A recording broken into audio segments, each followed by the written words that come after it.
You were moved. Hello and welcome to the first round of the DNLS Community Cup 2021 powered by VRS. And it's a pleasure to be here with you. On top you can see both of my colleagues, Jörg Henning and Mark Keil, who are already going away in German for the German feed. Obviously here we are on the VCO's YouTube and Twitch channel. So hello to everyone out there watching tonight in English. I can't wait for the race to go underway. We got 60 cars ready to go. I got my spotter guide up as well. We got, of course, the Mercedes-AMG GT3 racing. We got the BMW M4 GT3 prototype. We got the Huracan GT3 Evo, and obviously no Audi, since we got the Lamborghini in there. Then we got the Cup 2 category with the Porsche 911 GT3 Cup car as before. As last year. Then we got the SP10 consisting about the BMW M4 GT4 and the Porsche 718 Cayman. In the SP3T it's still a lonely Audi RS3 LMS, but with 60 cars going, consisting most of the SP9s, a lot of Cup 2s, some SP10s and still a lot of SP3Ts. It's gonna get interesting if Team Heusingwells can actually keep the dominant drive they had from last year and defend their championship. Team Heusingweld #1 car consisting of Jan Stankowski and Mats Torge Husfeldt with the #1 written on it in the SP9. They would go for it again, but they have close competition because Phoenix Racing Esports is still joining with 2 cars, but of course also Schubert Motorsport GT3 will be here tonight. In the Cup 2 we have, for example, IAS Sim Racing Switzerland Cup, we got Wolf Motorsport Racing, Impulse Racing, etc, etc. In the SP10, don't forget about Adrenaline E Motorsport GT4 with Matthias Grünzel and Tim Stratman, and obviously a third driver, Jan Radke, who will probably not come to play tonight. We don't know if they're just throwing in all 3 drivers tonight or if they're just going for the whole thing. It's a little bit different concept from what we had last year, but before we go into that, we will have the calendar up on your screen shortly, as Mark Keil is actually, he's already very dedicated to the whole thing, let's say like that. So let's look at the calendar then. We got today's race, 19th of March 2021. The next race will be on the 16th of April, so that's 1 race a month for you guys, a short break in the summer with no race of September, since in Germany apparently summer is just in September or something. It's not very hot in August and July, to be honest. And then the best event will be on the 30th of October, 1 day shy of Halloween. It will be the 8-hour race on the Nürburgring combined 24-hour track. Same track layout we will race on the 6th event that we have here. So the thing is, we will start a little bit different in this season than we did in last year. We will get the race information shortly on screen as well. Thing is, usually you got the DNLS format, of course, with your 4-hour races or at least 3-hour races, but we will have another thing in front of it to determine the grid positions, obviously. And in real life, for the 24-hour race, so for example, you got a qualifying race ahead of that one, which is usually 1 or 2 months prior to the main event, which will not only give the positions for the top 30, which we'll do later on the event itself, but we will have all 60 cars classified in a 3-lap race later on. And I can't wait for all the stuff that we have, because we have a lot of informations to come, a lot of video footage to come, a lot of awesome layout stuff to come, just shy of this thing. We will end this stream, I think, around 11 to 12 p.m. CET, since we're not yet on CEST, Daylight Saving Time. Once more to come, let's see how that one is last year. If you guys are in the chat, let me know, say hello or something. Obviously, you can ask a lot of questions. And obviously, you can also just join my booth in the interview waiting room on the TeamSpeak. So there we go, car class, SP9, Cup 2, SP10, SP3T. We got 60 teams. Got a 15-minute lone qualifier, which is already underway and almost done. Then we will start into the quali race, which got determined by the qualifying. And the quali race will determine the positions for the main race. We have driver change, joke. We have 2 fast repairs with a 2-minute penalty, and you got some incident limits as well. Obviously, we are in Nürburgring in Germany for the Nürburgring 24-kilometer layout of the VLN edition. We've got nice and toasty 30-degree outside temperature, 43 degrees Celsius track temperature, and gusty wind of 15 kph or 9 miles an hour. And obviously our partners on the left side are the ADAC, the Virtual Racing School, the VCO where you are watching this on, and obviously Sim Racing Deutschland and iRacing. I myself honestly can't wait until this one gets going. Looking at the lifetime that I got, it's a little bit, let's say,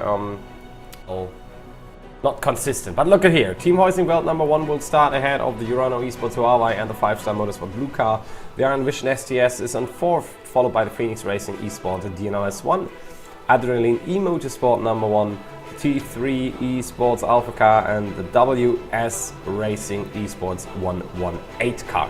I wonder if they still have the same rules about the car class numbers, because last year it was like if you have a GT3 car, apart from the championship leader, you have to have a 1 in front. So let's see how that turns out. Epic Sim Racing Redland in 9th, in front of Progressive Sim Racing Bravo in 10th, SimScene Racing in 11th, iLivery's White Sports Purple in 12th, Raceline Sim Sports in 13th, 14th is iLivery's White Sports Red, Phoenix Racing Esports DNLS 2 and 15th position, and Sim Racing powered by DCC in position 16, row number 8.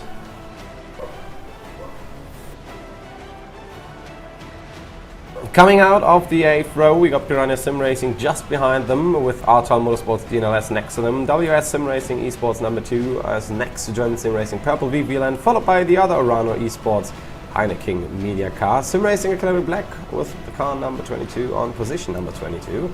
The team Racegitter.de GT3 is in 23rd position, and the Schubert Motorsport GT3, hello Marcus by the way, is on P24. But let's go to the Cup 2 cars, or is this? Yes, it is. Impulse Racing will then lead on in front of the H2 Performance SRT car, IS Sim Racing Schweiz and Simmer C in 3rd and 4th, followed by Sim Racing Academy Red and the Deutsche Payment at Race Union car in 6th. The DE Sim Sport Cup 2 in 7th, and Race Tech Performance Pink in 8th with their distinguishable pink mirrors on the car.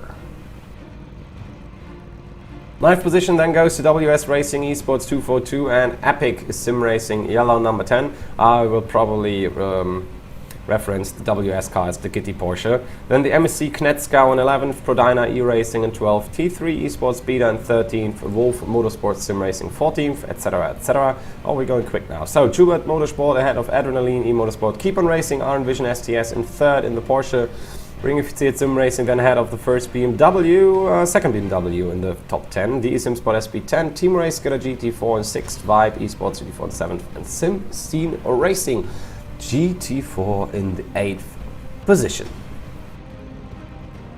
So, Keep on Racing design, that design of this guy that is known on the real world as well.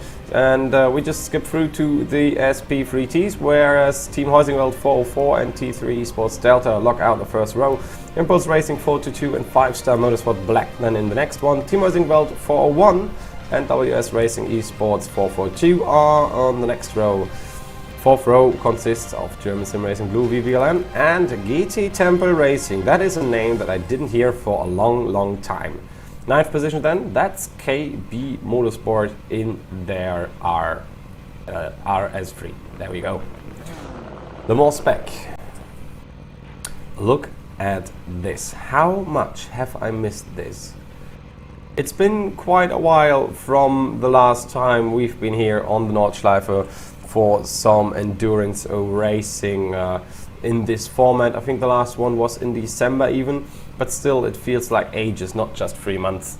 So I can't wait until we get the green flag and get going once again here on the VRS DNLS Community Cup. So, promotion-wise, I didn't hear a lot, to be honest. Let's see then how this actually plays out for everyone else. Oh, by the way, we are also on the Facebook page of VCO. They can hear us as well. So if you're on Facebook Live, check out VCO's Facebook channel. It's facebook.com/VCO Esports. Those guys also have a Twitter account, by the way, so it might not be bad to know about them.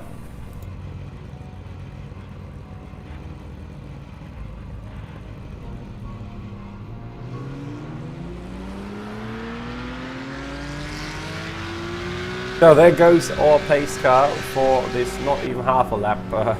Usually it's a full lap for the 24-hour race and stuff. So you're like 15 minutes. It takes about 15 to 18 minutes for the first group to get through. We will be starting, according to the director of our feed, in 3 starting groups that will be gone automatically. So yeah, we will see that.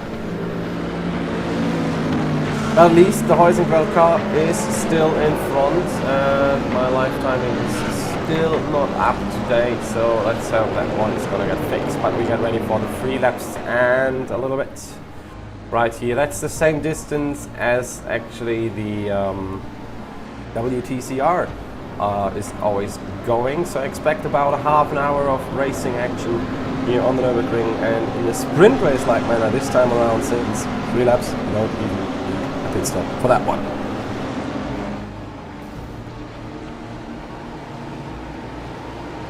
So it's Heusingfeld then leading ahead of the number 19 Esports Huawei car for the start.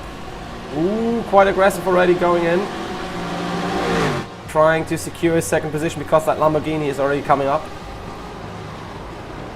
As we got our first green flag coming to the first corner. Looking good so far. A little bit of bumps in the midfield, a little bit of hugs and kisses, but it worked out. Everyone got through the first few turns so far. There's a battle for third currently happening between those 2 BMW M4s, as we have on the left side of your screen right now the Cup 2 Racing, and also they will be starting the race right now with the number 15 starting the race for them.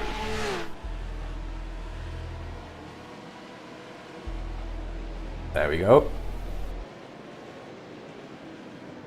Nice and easy through the first turn. That's very well done by Pascal Costa and the Impulse Racing 215 car.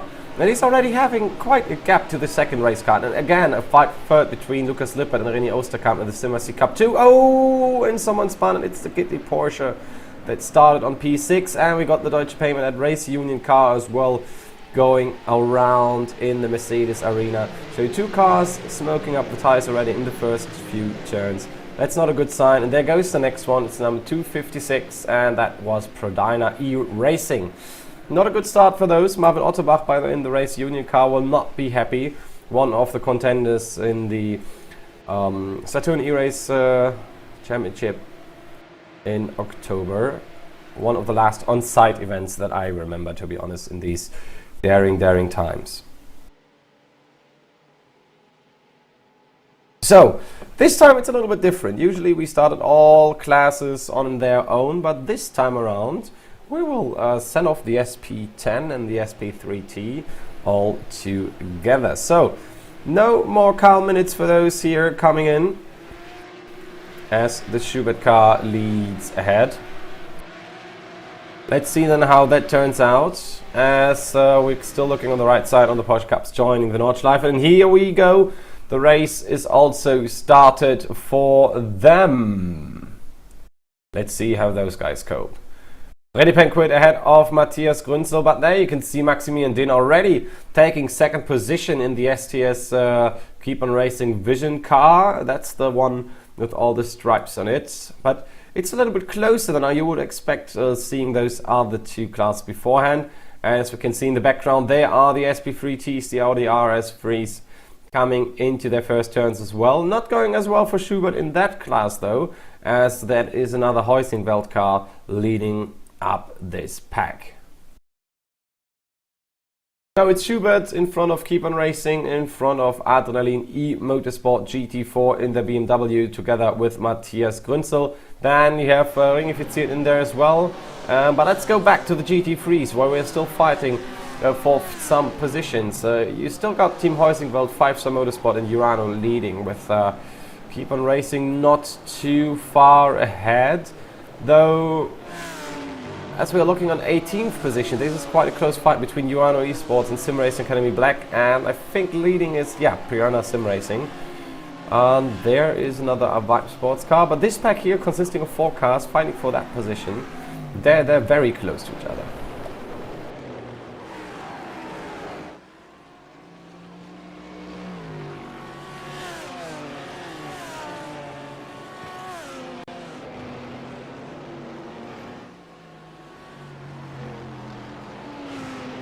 Well, Max Riedmüller piloting this army green and blue Lamborghini. I love the design, actually, the colors. And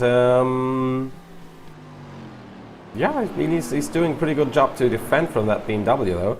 And these two are cars that are quite new to the service, so it's quite hard to actually do the balance of performance right on this one. But the race control and obviously everyone involved in the organization of that whole series, they took a careful job to just adjust it, and there might be adjustments every single race up to the end, so that is not yet all said and done in that case.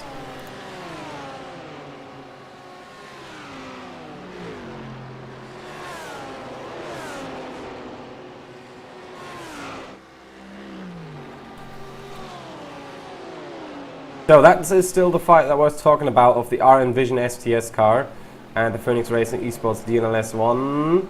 That is happening in front. Here we got another one between P10 and 11. So yeah, it's quite important. These 3 laps, they go quicker than you would like them to compared to what you usually have. As we look on the Cup 2 situation with Impulse Racing 215 being closely followed by IES Sim Racing Schweiz Cup. And that might be a very close part of the year. We got a very fast part of the track, and now he tries to go for it on the left side. That might be the first lead change in the Porsche Cup class in the Cup 2. Oh, they were going very hard towards that 132 spot, which I was already marshalling on. And with a maneuver like that, the Falcon Porsche actually took himself out in 2017. But now it looks like IES Sim Racing Schweiz Cup is currently... Yes, he is ahead. But now we have the 276 as well down there, which is a Sim RC Cup 2 with René Oosterkamp. And hello to Vibe Esports by SimFX Racing. It's doing the dab in the chat.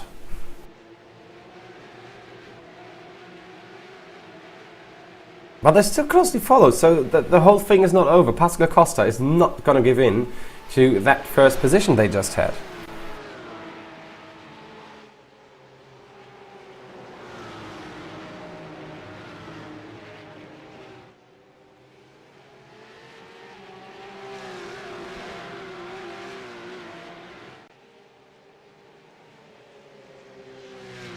So now there's a little gap forming in between as we move back to the SP9s, to the GT3 cars. And let's see how that works out.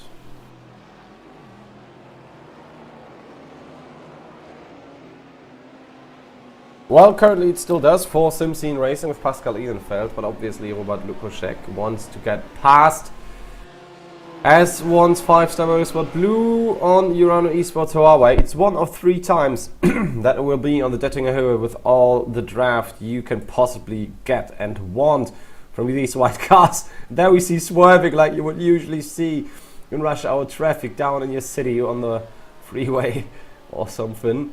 And now there comes the attack. Max Riedmüller using all the draft. I mean, that is quite some difference in speed, and all the swerving left and right didn't really work out. You can see all the back. It looks like a motorway actually, like a German Autobahn.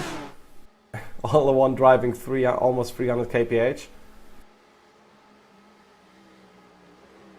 Interesting constellation here. So now we have still, it's quite a gap now that Heusinger actually pulled, 2.5 seconds ahead of Max Riedmüller now, so he has to do some catching up. There goes the keeponracing.de RN Vision STS car.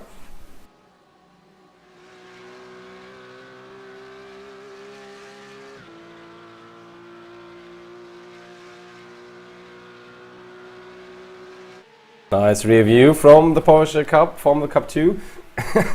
There goes the first position. It's almost like I accepted for this whole thing. And now Impulse Racing 215 is back on top, but there goes...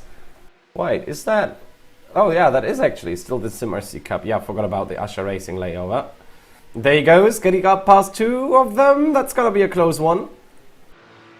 Nah, he has to almost losing it. Oh, there was a very, very broken BMW that they got past, and that was the one of Piranha Sim Racing, the number 79 with Michael Boyster-Vaurik, and I think he planked that car somewhere very, very badly for him to look. I mean, he was crabbing along. He was not even driving, he was crabbing.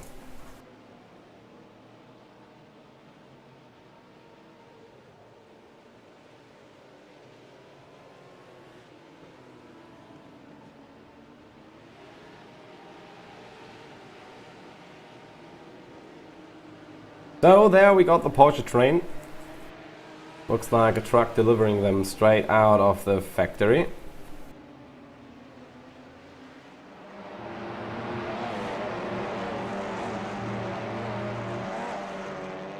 There we have the nice sounds of the RS Freeze. Impulse Racing 422 and 5-star Motorsport Black.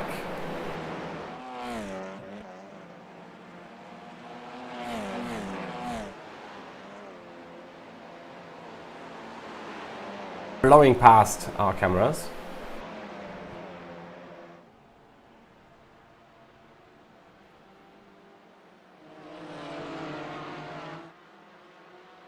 As we go back again to the GT4s, where Schubert Motorsport GT4 is still leading.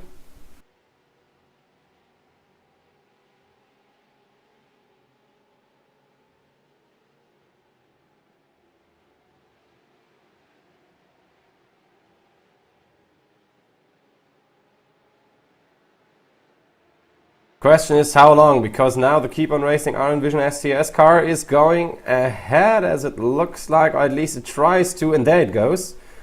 Now Schubert, and they're going directly defensive, but now Schubert has to watch out before the Adrenaline GT4 BMW gets past as well. They managed that quite goodly, and also for them now the second lap of this 3-lap quali race starts before we go to approximately about 22 laps in a 3-hour race later on. Yeah, it's all in for these drivers now in this race, as we don't have any repairs necessary, obviously, as we are racing in the virtual world. Would be quite different in the real world. I mean, you know, in the NLS, you know, when you crash on Friday, there is a chance that you're not really racing on Saturday, as it is for a lot of motorsports. I mean, in Formula 1, if this qualifying would be ahead of the race and you crash out in qualifying, that would be quite devastating. And I think we even had that before already, when they had to postpone qualifying to a Sunday, with them having quite some issues.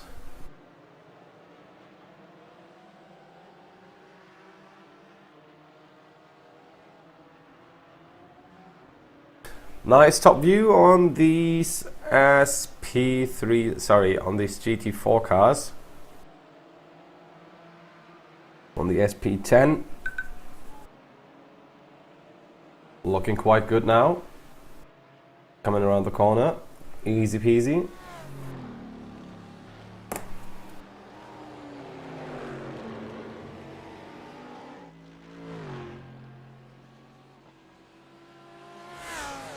So, 5-star Motorsport Blue still being in the second position, followed closely by Urano Esports Huawei.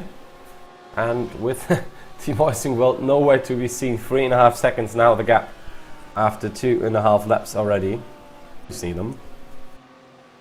I mean, they're still in reach. Still looking. Oh, they might be trying here. Moves. As let's look through if we have any cars that have stopped permanently. I'm not seeing permanent stoppers, but I can see that KB Motorsport, Artal Motorsport, DNLS, ProDyna E-Racing and Piranha Sim Racing, as well as the Ringified Sim Racing, have at least been to the pits, but it looks like 3 of those have permanently parked their car and pushed it back into a Park Fermi, which will set their respective positions last in their respective classes.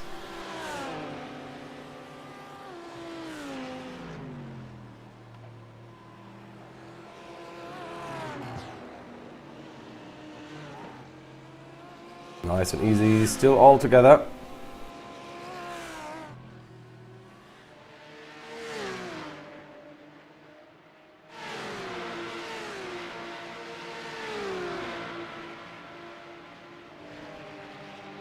And there we have the picture actually of drivers driving.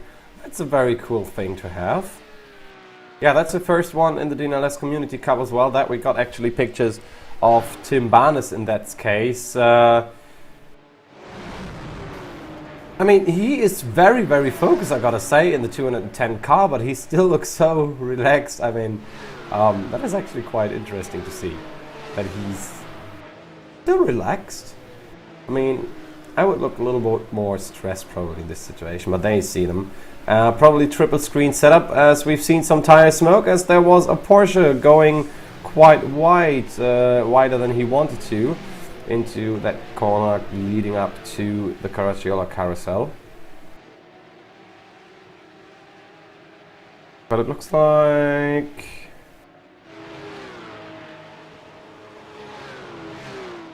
yeah, it looks like they made it through. Alright, back to P3 and yeah, probably soon to be second place of Urano Esports Huawei. We'll see that being in the penultimate lap of this short race here, ahead of the big event. As we're coming closer and closer to the finish.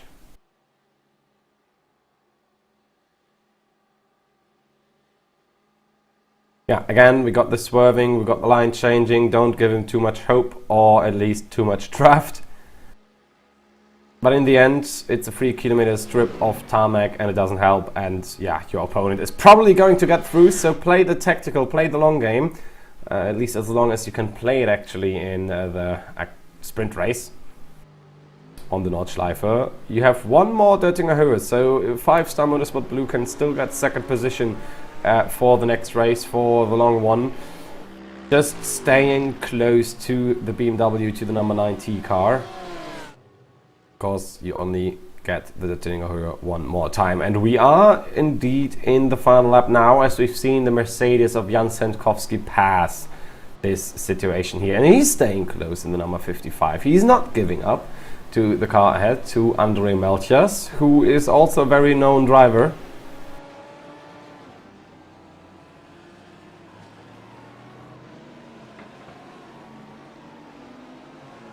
There we come. Around and exit the Mercedes arena.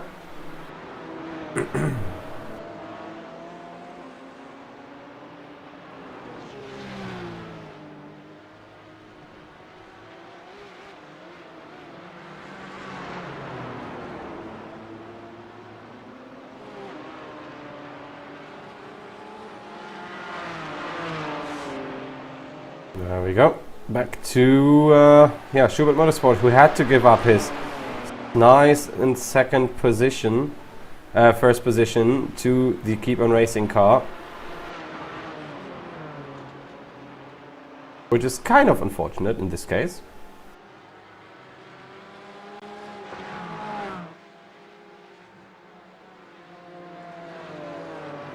But they're still not giving up, and also they have another Döttinger Höhe, so don't forget about that one. 0.483 seconds is the difference, is the gap between those.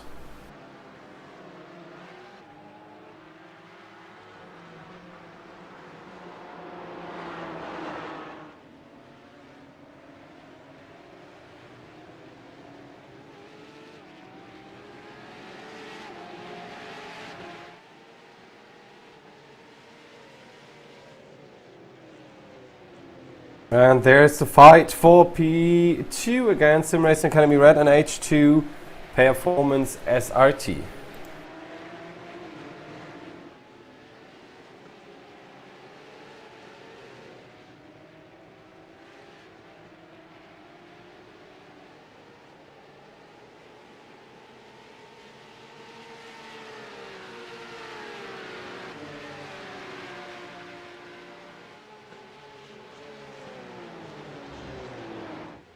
Lucas Lippert still ahead of Dennis Aras-Fabry. Dennis Aras-Fabry being a driver who was very interesting to watch in 2019 and especially 2020 of this series.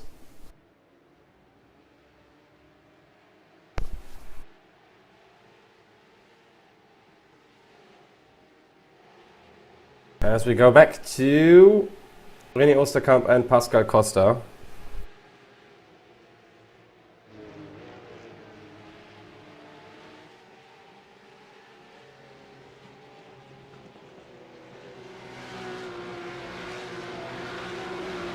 Come through Latzenbach. Oh, there is the look again. Schubert Motorsport GT4. Will they go for first position again? And will the BMW pull through as well? That's the question now in the GT4. So, Schubert is ahead. Now, will Adrenaline come through as well? No, they don't. They stay in third position. As they come... Wait, they should come into the last lap right now. I'm not sure where they are exactly. They should be in the last lap right now. So, was that a wise move? I don't know. We still have one more to go. So in my opinion, they should let them through at some point on this track and try to stay behind, because, you know, one more Döttinger-Höhe, and Döttinger-Höhe is almost a certain overtake, apart from the fact if your name is Matthias Grünzel, then it's mostly let's just watch what those two maniacs are doing ahead of me.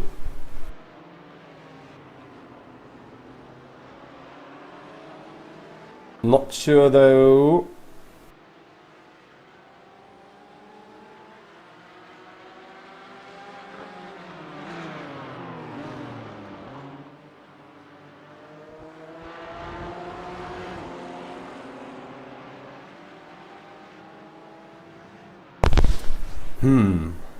I'm trying to figure out what the tactics might be behind that move that they just did, as we're expecting about 9 minutes for the last one to finish.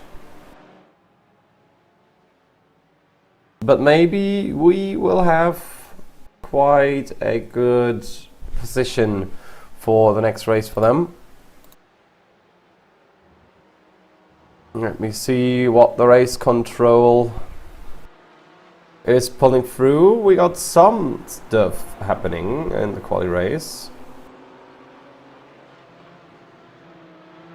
So we have two. So there was no further action for one. There was another one with where there just was a warning actually for the 404 car, which is the Team Heusingbelt. Split screen again, which is such a cool thing to have. And there was something which is currently being investigated by race control between Phoenix Racing Esports DNLS 1 and the 69 RN Vision STS car, and they're still thinking about something. And the interesting thing was the 404 Heusingbelt car got an inappropriate grid position incident. So yeah, that is the thing as you have in real life. You have to drive through your grid box. You have to have the right position at the start. And also there is another not avoidable contact, but causing a collision between 276 SimRC Cup 2 and the Impulse Racing 215, which might get interesting depending who will... Ooh, that is hard. That's a hard one. So the Phoenix Racing Esports DNLS 1 car will actually start from the pit lane into the main event tonight. So that's something for the number 5 that they will not like at all. They will be furious probably. That they might appeal.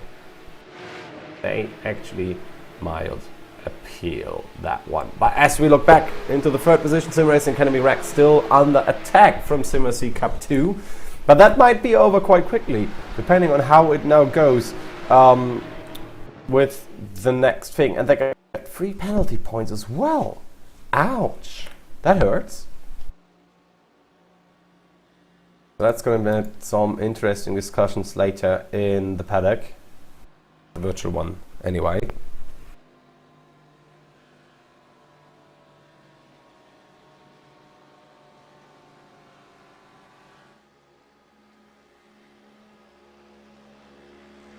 As we watch Jan Sendkowski leading away with the Heusenfeld car on the top left of your screen. We're still watching the race there. Yeah, Impulse Racing, they got thrown far back thanks to SimRC Cup 2, so that's not interesting. But we will have our eyes on the top left on Team Heusenfeld, number 1, who win this quali race, who win the pole position for the main event, for the main race, for the 3 hours endurance race ahead of obviously our 5-star Motorsport Blue. So they managed to stay ahead. The Lamborghini didn't so much. ISM Racing Schweiz Cup, by the way, is still in the lead, coming to the Bell of S now, as Johanno Esports Heineken Media comes in 12th. So come the others. I'm wondering if we can see our director pulling in to the GT4 to the SP10 class soon, and now it's going to be a close finish between WS Racing Esports 2 and Alibis Lamborghini. Quite some photo finishes we got today.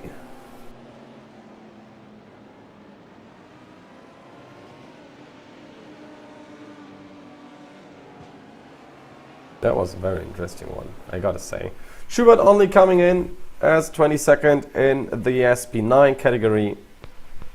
But we have a look on Simon Amoser, who's using all the pavement he can get on track, just to wiggle around a little bit, ease off the pressure that they have. Oh, and SimRC Cup and Impulse Racing are at it again in the back. And that is not gonna end well. Oh, that was a close one. It's getting even closer between IES and H2 Performance here in the last few yards, last few meters of this race. But now it's through and it's set in stone. ISM Racing Schweiz Cup and H2 will start in the front row, as SimRC Cup 2 and Impulse Racing are almost coming together on the line. Let's see where they finish in 4th.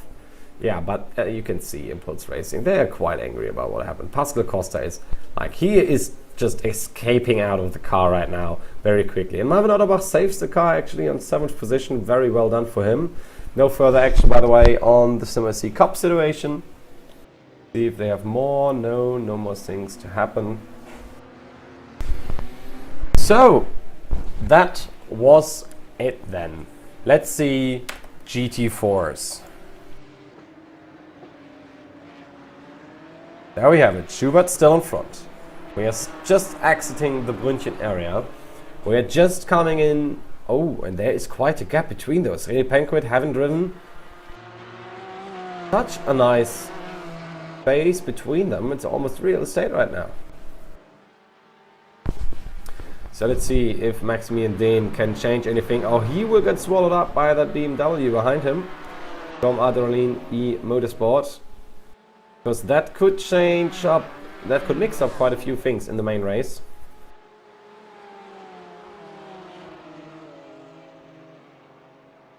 Now it's gonna get interesting. How close are they just before the Döttinger Höhe? Will it be close enough to get some draft? Will it be close enough for everything else?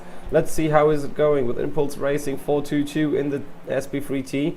That's position 1 through 4 that you're seeing on your screen. Leading is Heusenfeld. Then you got the Impulse Racing, you got the 5-star Motorsport car in 3rd position.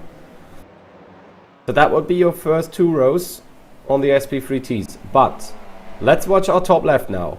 Let's watch Maximilian Dehn as he gets closer or not on the Döttinger Höhe. And also Penquit will play the swerving game probably.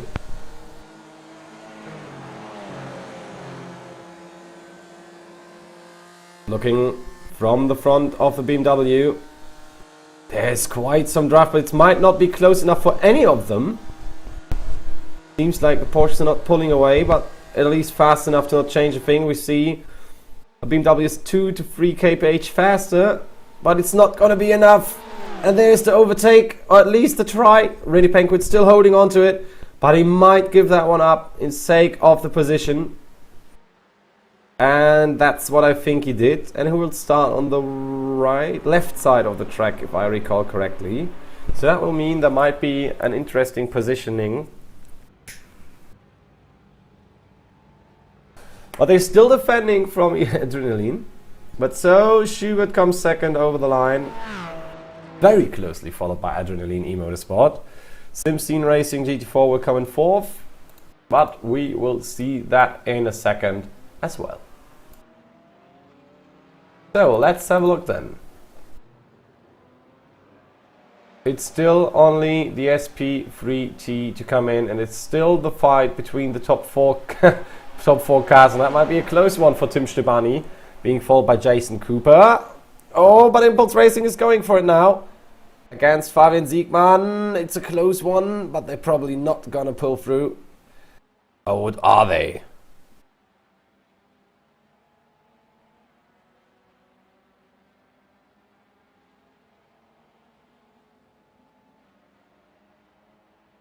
That's gonna be such a close one, and Impulse Racing just made it over the line, it looks like.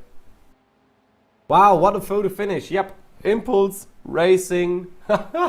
Impulse Racing just managed to pull through by an inch over the line. So Tim Stebani and Fabian Siegmann make up your front row in the main race in the SP3T category. What a race that was already. So we had 3 laps. How about 22? But before we go into our main event and recapitulate this race, we will quickly go into a short ad break. See you in a bit. You were moved.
You were moved. Yeah, here we are again. Let's look at some slow-mos of this race.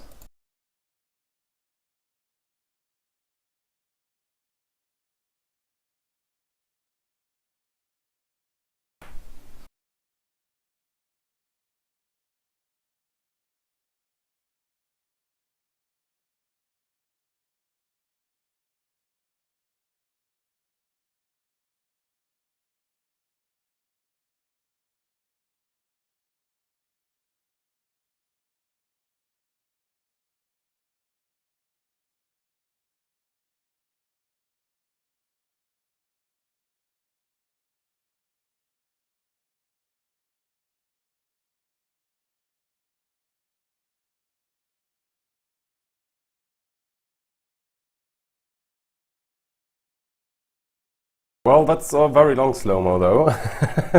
Yeah, that was the start one. You could see Heusingveld in there.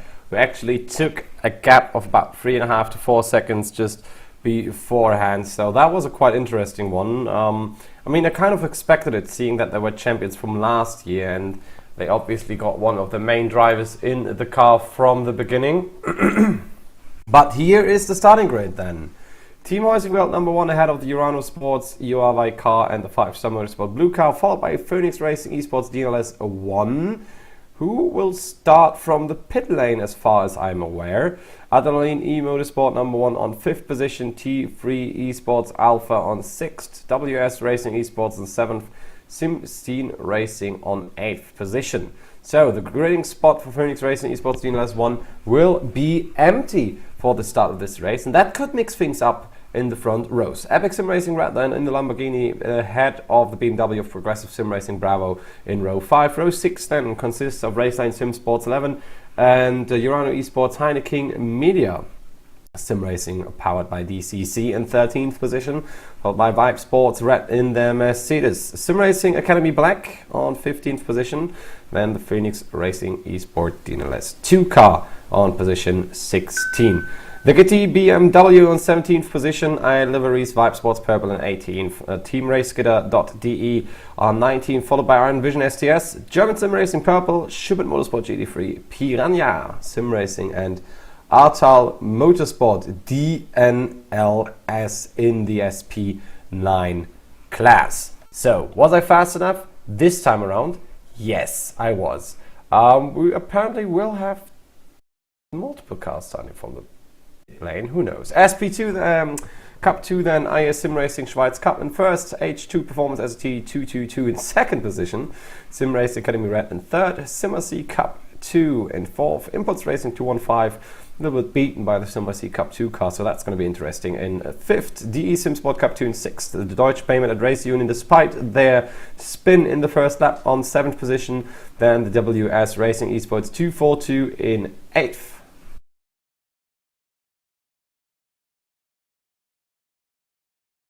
And we have the MSC Knetska, Wolf Motorsport Sim Racing, Race Tech Performance Pink, Race Tech Performance Green, all together in one row. R4F Esports Cup and Herzog Motorsport, following by Epic Sim Racing Yellow.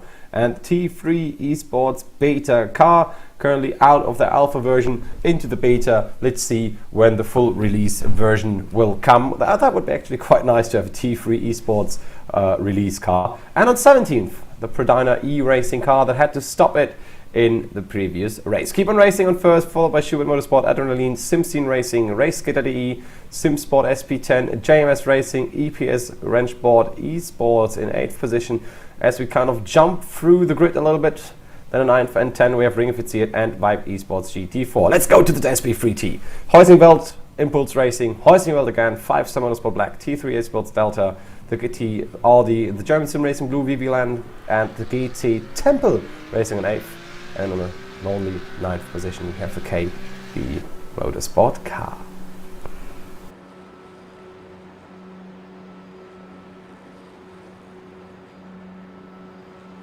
So, there we go. This is the one we have all been waiting for the whole winter. This is the first race of the season.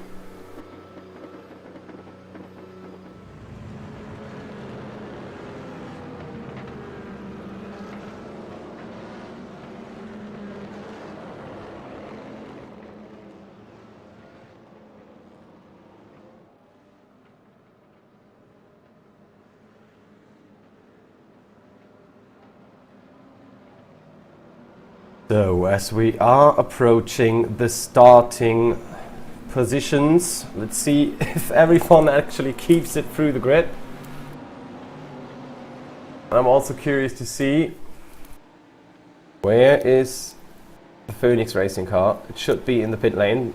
But now it's time to start the first race of the season of the VRS DNLS Community Cup here on the VCO Esports YouTube, Twitch and Facebook channel.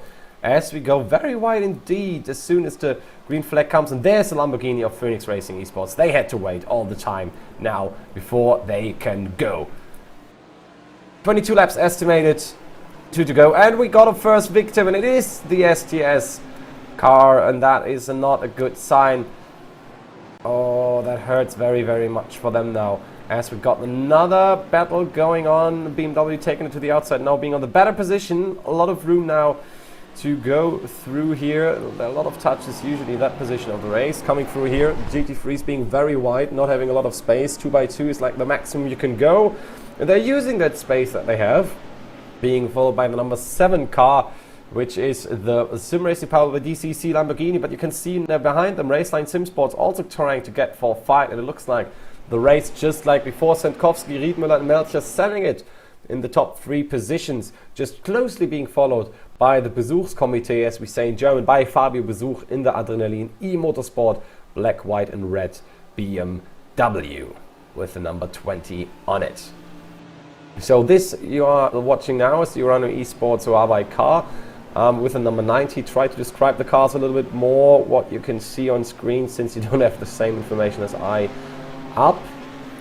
But so far, apart from that one, I think, collision that they had in the beginning, this looked like quite a clean, racy, but clean start. Which is always a thing we like to see very, very much. So, let's look then on the lower right to the Porsches. Oh my word, what are they doing? Well, that didn't work as planned. And there is one car missing from the grid now that got spun around by what looks like maybe not the Schubert car. That looked like an Impulse Racing car, which I'm not sure about. There he comes. Oh yeah, he's not happy, but well, at least they let him through to his actual grid position again. I want to know how that unfolds actually. That is something that race control will definitely look at, as I try to keep my eyes on both screens simultaneously. A little bit of cross-eyeing right now. Okay, director, help me here. Okay, so it's all for the Porsches as well for the first round of the DNLS Community Cup. There we go. Everyone coming towards turn 1. Is that... Wait, that is not a car that is supposed to be there. How the heck?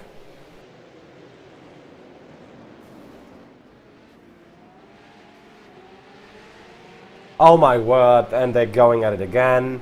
There goes one through the gravel, and I think at least 4 cars spun, which means that there's quite a nice lead now for the IES car. And I'm out of words, to be honest. They're still spinning around in turn 1. You can see it just over the Armco. What on earth happened there? Alright, let's concentrate for 1 second on the GT4s and the SP3Ts. One of my favorite classes.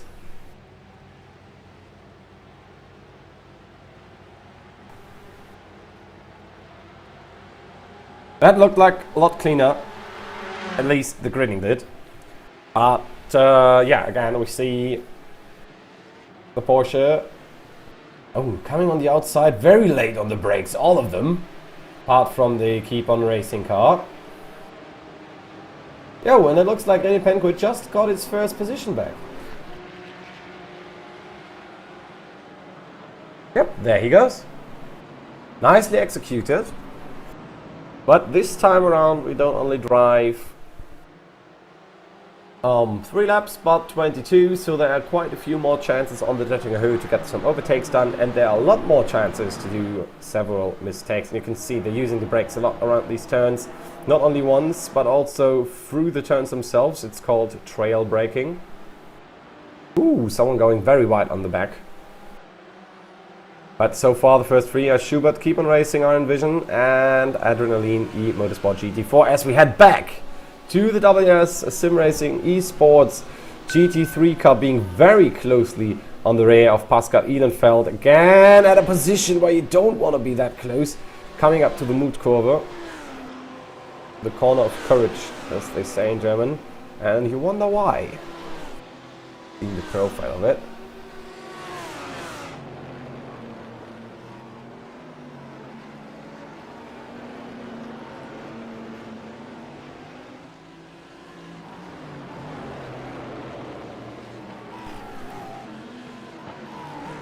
Those 0.3 seconds of a gap right now between those two competitors. By the way, Juan Valiente already in the pit lane on lap 1, the 277 car. That's the Porsche, the Cup 2. Interesting, definitely interesting.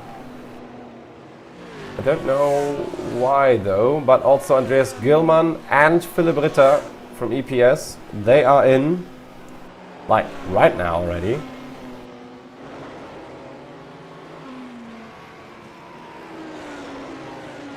But we will have a look back at the Porsche Cup situation as we we'll get a replay up from the directors, and we will leave those cars to themselves for a moment.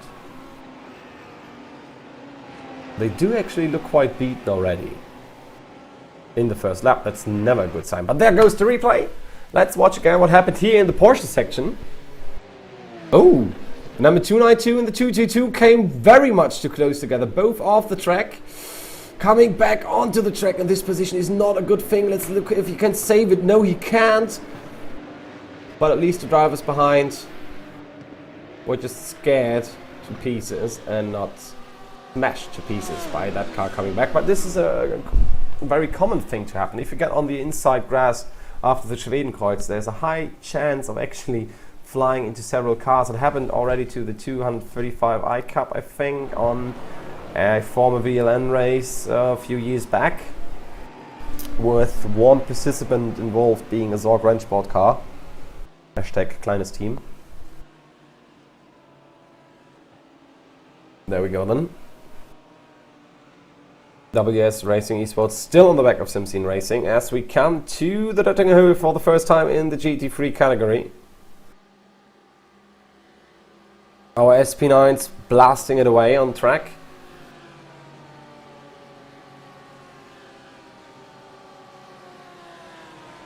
Let's see then. Easy overtake. No push to pass in this case. Just the raw power of the BMW, and of course some slipstream as well. There goes the BMW. There goes the Ducati car in the SP9. Nicely executed. Also, by the way, the top four, they're not quite that separated. We come over the line. It looks like there is a fight back now. Well, there haven't been all words spoken, it looks like. There goes the 169, and 168 tries to follow through. Very close maneuver in that case. Going on board now with the BMW, having two Lambos in the front and in the rear. Kind of a tasty sandwich we got there.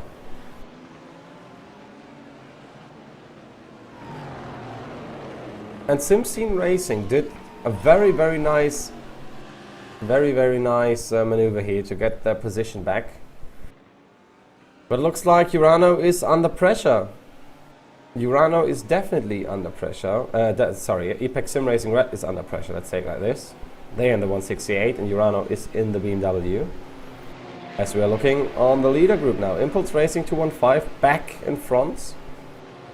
They made up 5 positions. I think they started in 6.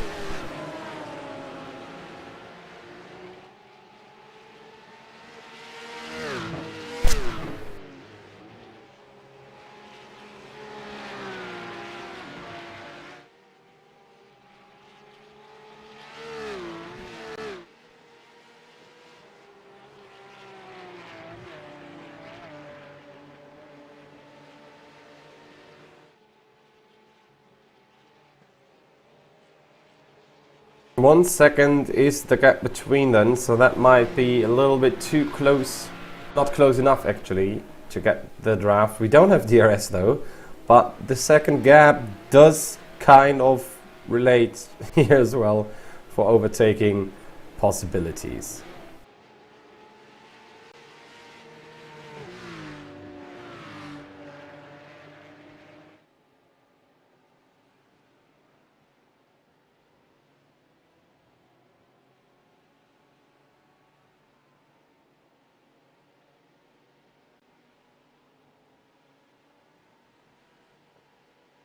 Oh, there we go. GT3 making its way back through the SP, through the Cup 2s. Talking about SP9s, about GT3s, let's look what Epic Sim Racing Red can do in this position. They're still looking, but so does WS Racing Esports 118. They're still looking. Coming into the Fuchsröhre now and then into the Adenauer Forst, one of the fastest sections of the ring as well. Don't forget. People kind of tend to forget it's this racetrack still has about 70 to 80% of a full throttle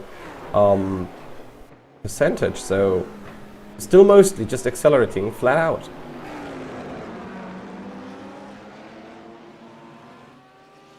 1, 2, 3, 4 through the corners. It's all about positioning now, and if I was Lucas Kwasnick, I would just stay behind the 169. Just save some fuel, save some tires. 20 laps to go. There's still 2 and some hours. I mean, we expect to actually have the finish at 11:16 p.m. Central European Time. That's 10:16 p.m. GMT. That's quite a while long go. Quite a while to go. So, don't play out all your strategy yet.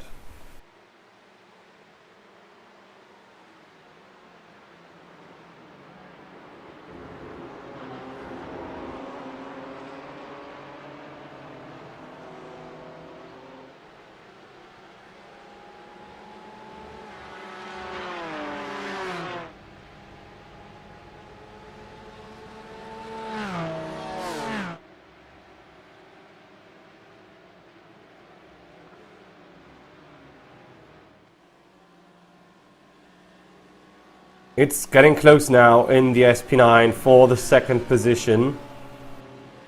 The Urano BMW getting even closer now than before.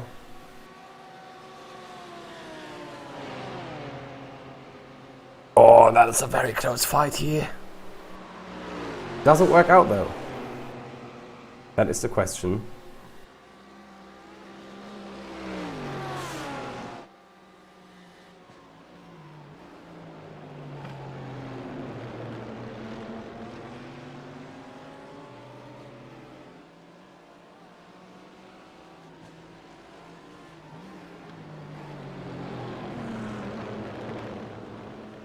Still watching the fight between the 5-star Motorsport Blue car with Max Riedmüller and the Urano Sports Huawei car. 0.3 seconds separating those two drivers. They still have to be on the lookout because Fabio Besuch is still knocking from the rear. Adrenalin eMotorsport 1, but they have quite a gap now. 0.4 seconds as we head back to the Cup 2 class. Both Porsches of Herzog Motorsport and Epic Sim Racing Yellow being in a close fight at around 230 kph. Through the left-hander. Coming up to a little jump here. Oh, and Herzog Motorsport actually got some airtime coming into the Schwedenkreuz. Late braking from both of them. As we go split screen again, since the fight for P2 is still on.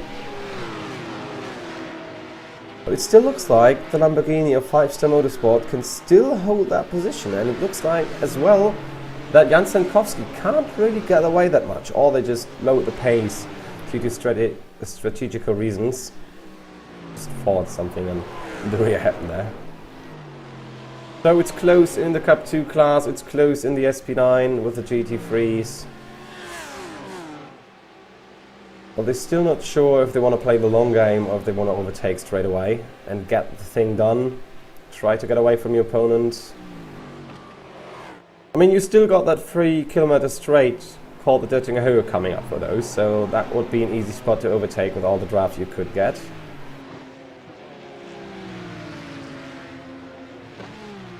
Or not. Oh, there was a little mistake from Riedmüller there. That might be the chance for Melchers to get the overtake done right now, because they're very close together. 0.25 seconds now. Coming on to the long straight. Yeah, and that looks like a classical slipstream overtake maneuver that is going to happen right now.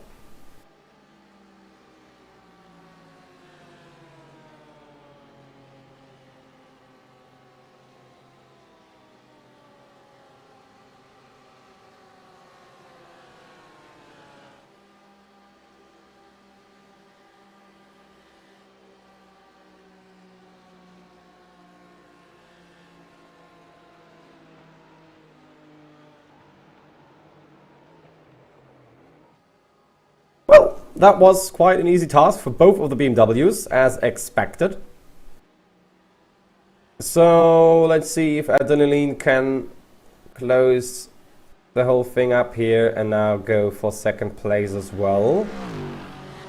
Doesn't look like it. Maybe on the brakes. Doesn't look like he's on an attacking line here. Oh, that looks more like we're working together to get away from the Lamborghini. Oh, there's something going on. Someone's just straight up jumping into the pits quickly. Who was that? That was one of the Lamborghinis. I think it was the one by DCC, or was it Simsine Racing GT3? Yeah, that one is it. He's already in the pit lane after 3 laps. So technically on lap 2, not even after 3 laps.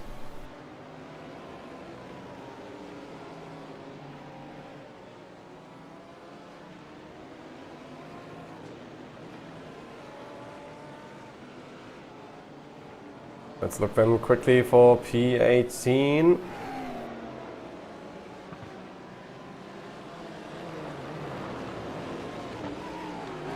So, who do we have here? That's Florian Geisler now on cams, and he looks more stressed than the guy we had before. We've got the team radio on one headphones and the racing car on the other ones, as he's enjoying the roar of the Lamborghini V10 in the back. Obviously it's an Audi powertrain. Oh, quick look at the iPad or his phone or the stream chat as they come through the Hatzmark bend here into the chicane, and it looks like a quite cozy 11th position right now, but we still have the iLivery's Wife Sports red and purple car following up behind with about half a second to a second gap. As he comes now to the Nordschleife, where the concentration has to get a little bit bigger, and you can see how he leans in his seat actually, in his racing seat. It also looks like he's racing on at least, well, that looks like 3 monitors to me. Having his racing gloves on, and there you can see actually the concentration that goes into an event like that. It's not just sitting around and, you know, playing like a video game. Oh, there must be a yellow flag because there is something flashing very brightly. Yo, there was a yellow flag actually. That's what's good to see. Oh, there is a BMW parked on the side of the road, and I see another car with a little bit of damage. So that looks like it was it the Team Race Gitter? I don't know which car it was, but it was a BMW, and it's badly beaten on the side of the road. I wonder if we get a replay on that one from our director as well,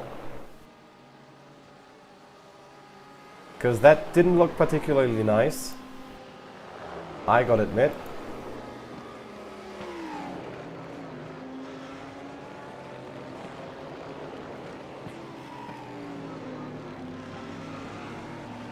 Alright, Geisler still 10th position now, thanks to the crashed car.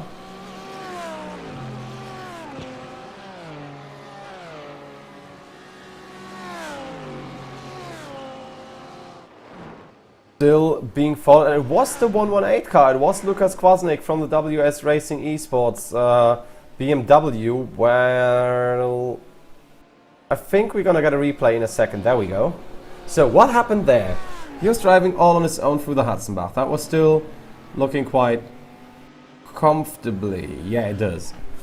Still hitting the apexes, still hitting the curbs where he should hit them, avoiding them where he should avoid them. On the exit, he got loose. Then spin out, he got hit by the 169 as well. Now back to 21st position, obviously, and that is how we actually have seen him all the way on the rear of the whole thing.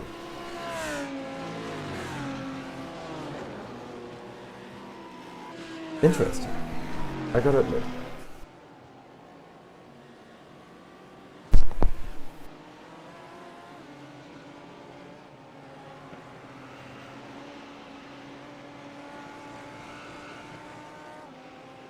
The fight for P6 is still on. Epic Sim Racing Red with Tobias Seigner and Niklas Laubisch. Still not giving up, but the 168 car was not 169. It looks a bit broken now, thanks to the contact he had with the 118 with the BMW. But, I mean, I gotta admit, the Urano Esports car doesn't look too much better either. Both cars with battle scars already. Quite a few they are.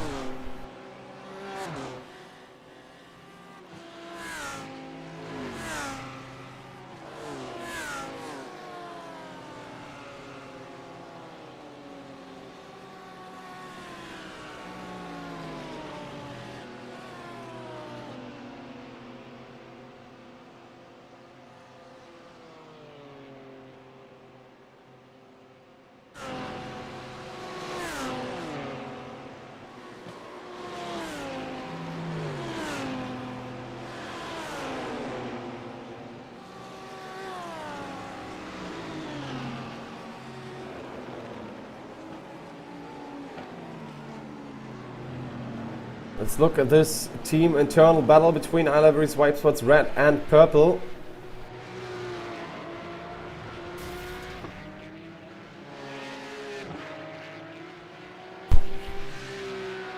As we still have obviously spots open. Oh, there we go.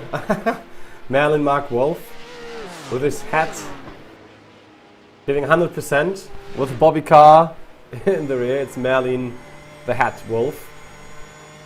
On board now with Wolf Motorsport Sim Racing.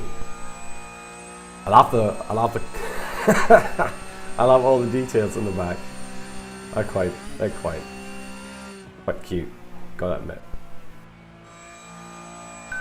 But yeah, he's got ahead, and he's a man on a mission. The 210 on position 10, giving 100%. And knowing Merlin, he's gonna give 110% this time by. But we've got lots of ones and zeros, so let's binary code here. As Niklas Laubisch is still being followed by Blatziotis. The BMW is on the charge. You can see the Keep On Racing car is built a little bit more, well, drifty, I would say. A little bit more oversteery in this case. At least it looked like the rear turned in a little bit more than you would expect. And it looked like a mistake from Laubisch, looking at the things. Might have saved it just about. But as we could see before, the 91 car is quite damaged. But where now on the track is the Lamborghini? It should be ahead. Yeah, there it is. He got past the 168.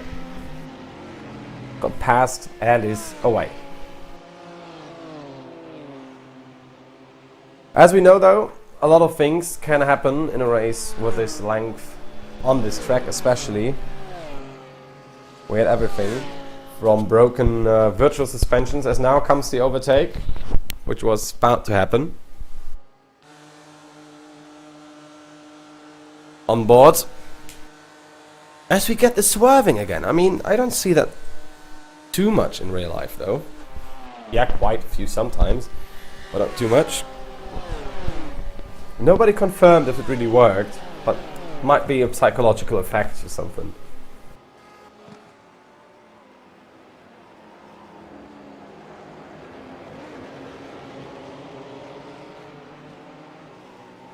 So having started the fourth lap of 22, knowing that these cars should be able to go about 6 up to 7 laps probably. Not sure about the BOP in this case, how well it played out. But there is a small chance.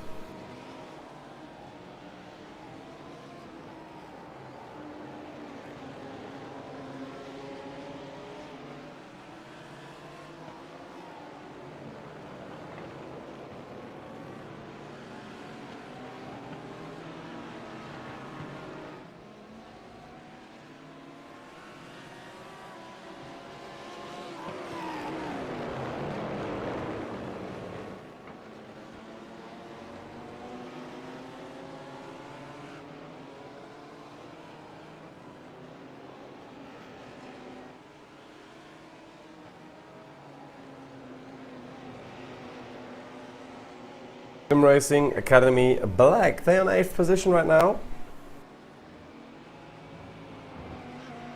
with their driver on board being Simon Schädlich, flashing with the lights a little bit, as things have seemed to calm down. We're now in the calm part of the race, so feel free to join in for an interview. As we can see though, the Keep On Racing are in vision.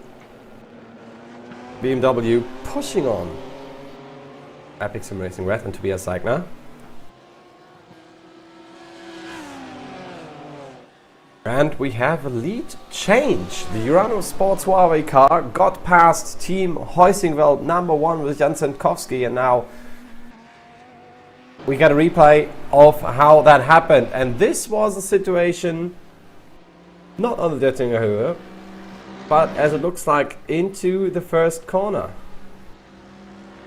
Let's have a look then. Melchers sneaking in from behind, taking easily the offensive line, leaving, well, as much room as he needs to survive, but not giving him any further.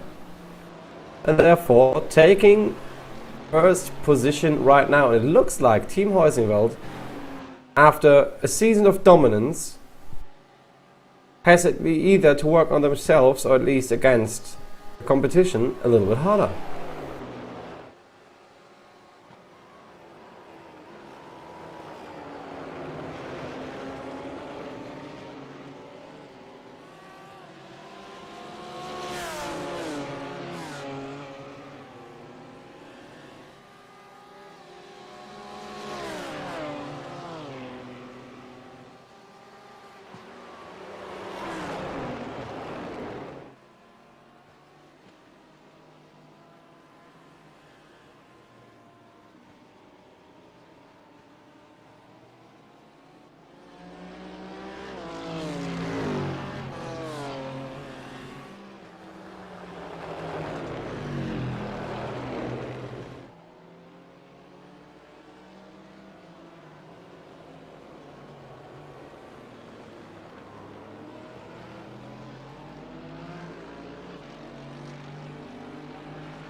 Oh, a few seconds of silence to enjoy the sound of the Audis. The Audis, I just wanted to say, yeah, the Lamborghini is it.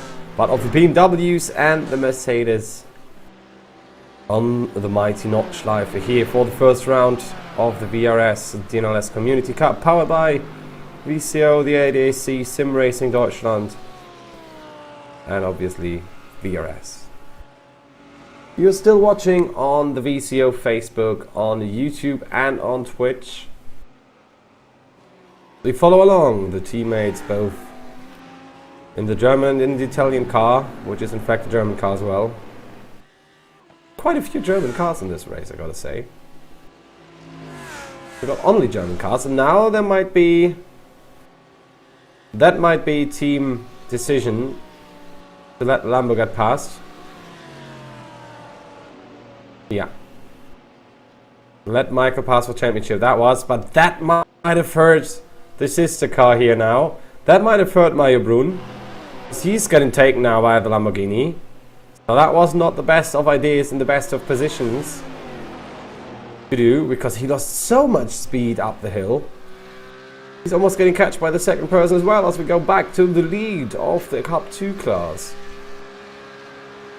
The Sim Racing Schweiz Cup still tries to gain their first position back from Impulse Racing 215, so we can see them jumping over the hill here at the Flugplatz.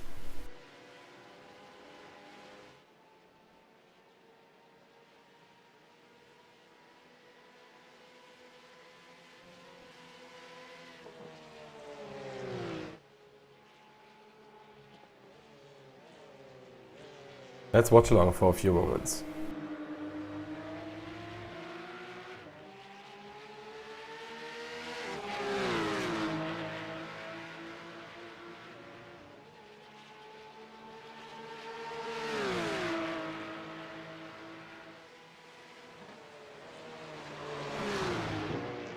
And it's getting closer between both of them.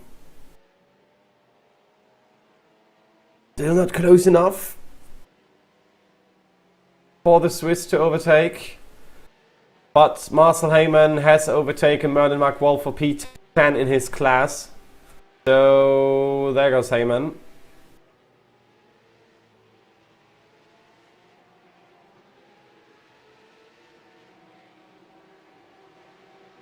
Yes, we can see 0.35 tenths of a second again. It's getting not as close as IS Sim Racing Schweiz wanted it to be. Simon Amoser needs to get closer to Pascal Costa to have a chance of a maybe overtake, or just at least hope for a miracle or for a mistake. Giving on to Wehrseifel.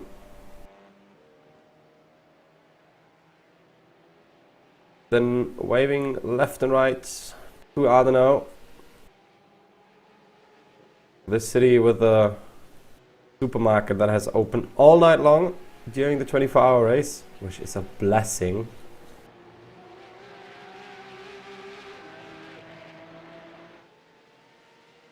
And Impulse Racing having a nice livery indeed.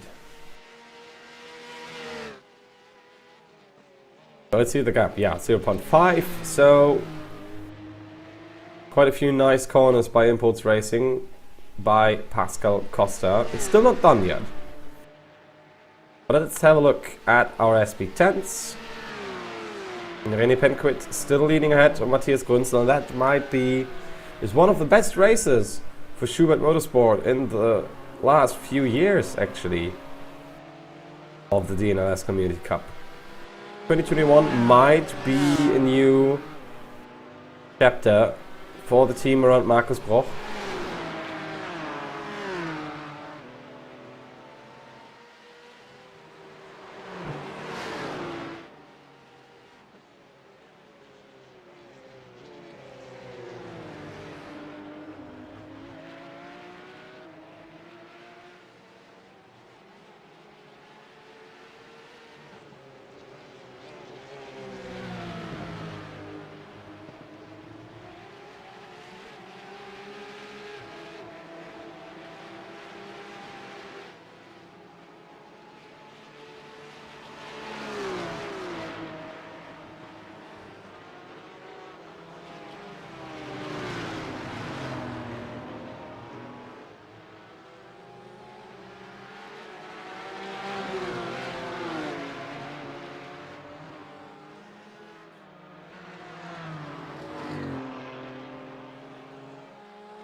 Let's look at our statistics then. Pascal Umhofer was in the pits, and it looks like there are quite a few cars in the pits on lap 3 already. At least from, it looks like the SP10.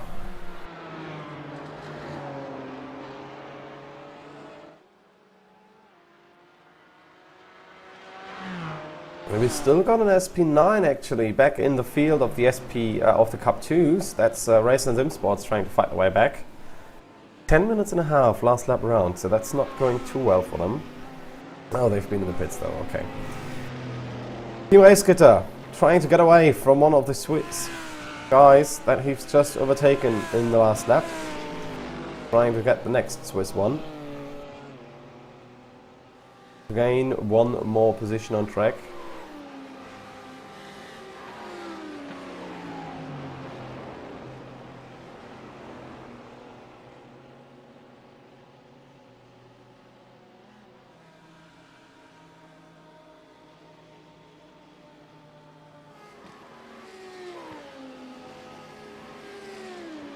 Having high beams on already.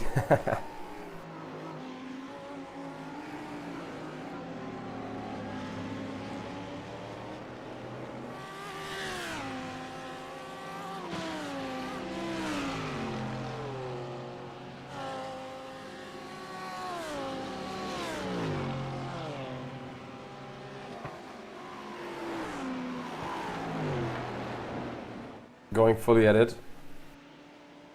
But it's not quite enough, and it looks like the Mercedes tries to fight back now for their position. But you can see Phoenix Racing Esports DNLS 2, the green BMW on P13 that started in 15th or 16th if I remember correctly. He's coming close as well.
So the difference in lighting on the Lamborghini actually is when you choose between the Endurance and the Sprint light setup version.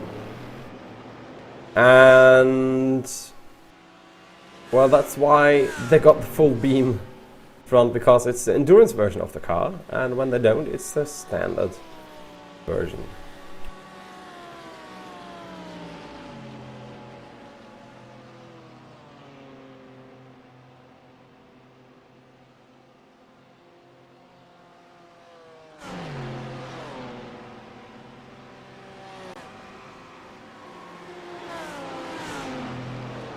Oh, that might be an interesting situation now, where Mario Brun found speed again.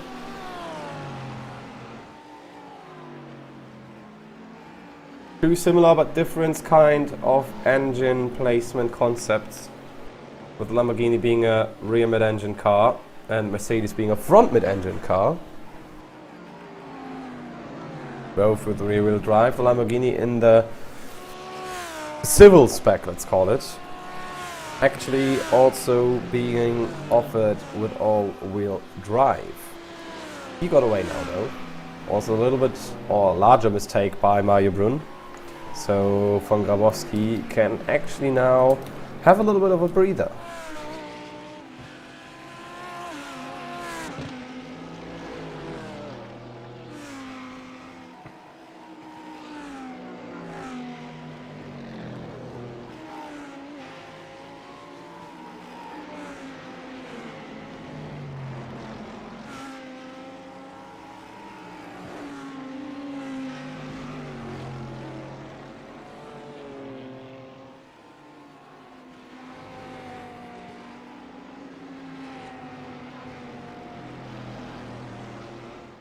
.65 of seconds between those two, and 0.35 seconds between the Renault Esports Huawei and the Team Häusingwelt car, so they are not giving up.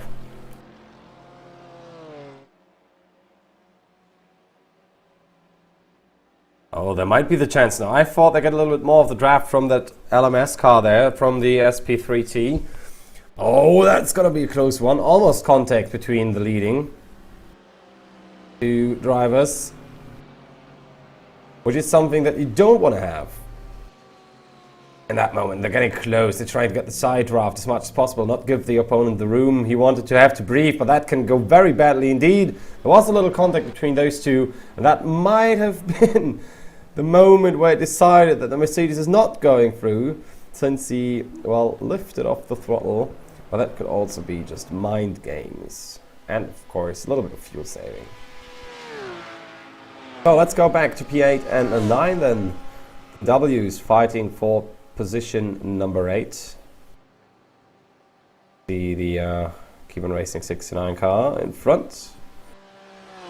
And the number 90. But they're, well, not close enough to do anything about each other.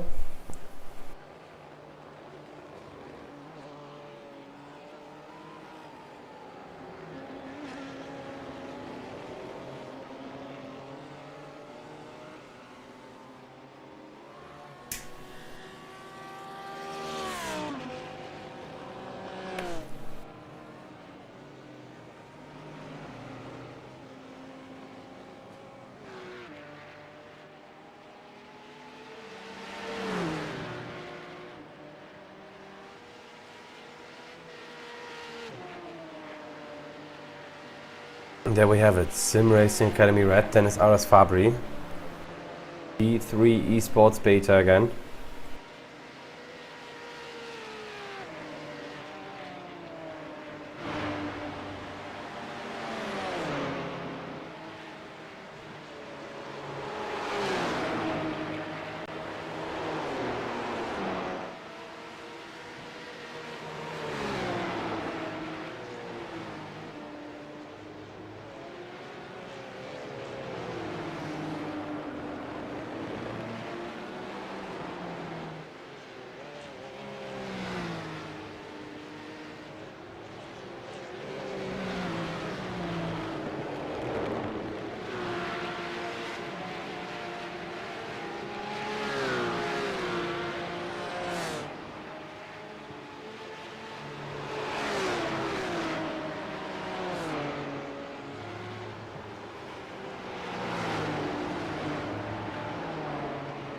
Let's go split screen again. On the left side we have the SP3Ts again, P3 5-star Motorsport Black being followed by the T3 Esports Delta car, which is in focus.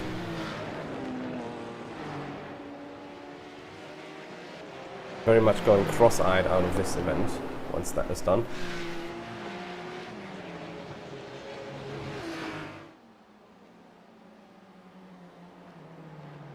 And I think we should be getting closer to our regular pit stop sooner than later, as Dirk Holpertz-Räuber has overtaken 270 for P8 in the Porsche Cup class in the Cup 2.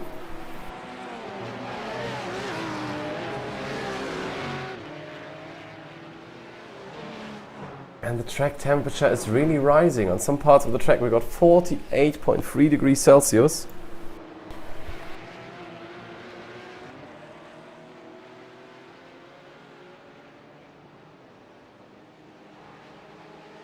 Oh, and there come the GT3, there come the leaders. Nicely done. Well, let's keep a look on what the Cup 2 category does. Any changes over there? Not sure.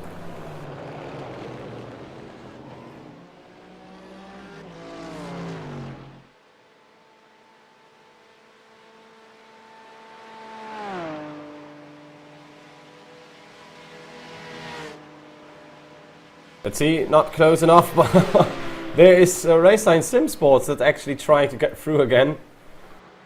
Back towards their class, and now they are back with the SP9. No more Cup 2s in front of him.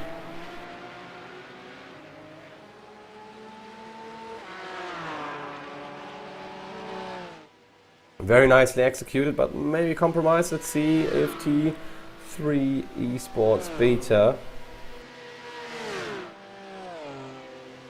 can do anything.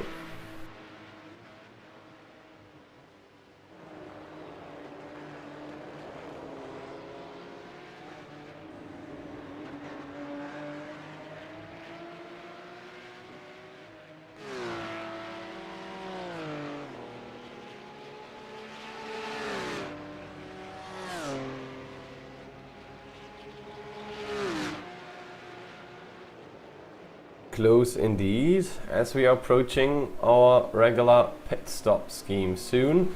5.5 laps gone for the leaders in the SP9 category.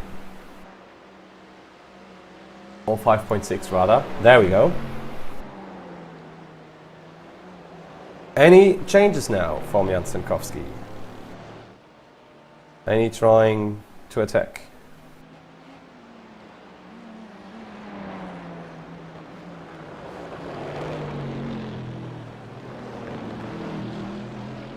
Not yet, at least.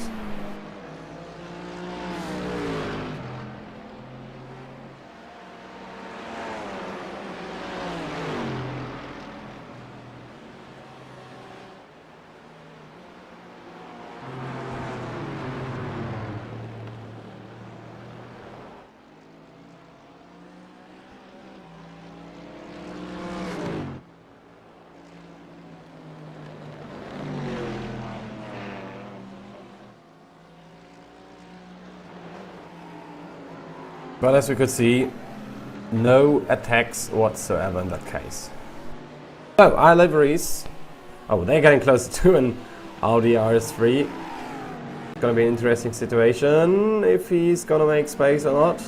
I mean, the speed at which you are going through the carousel is approximately the same for all classes, about 80 to 100 kph. Ooh, close one now. Closing into Hoart. Post 147 being one that I've been occupying as well during the quali race in 2017. There's a flag marshal.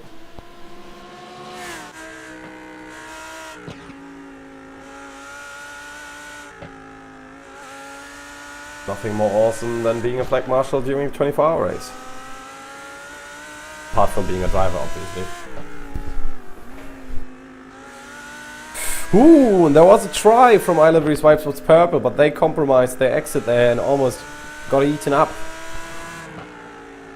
by racegitter.de. Quick look at the pit lane, nothing going on there yet.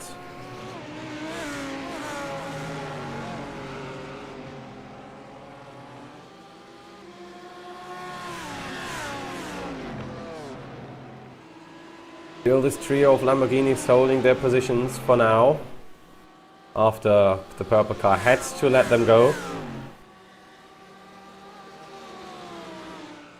Florian Geisler really pushing it today.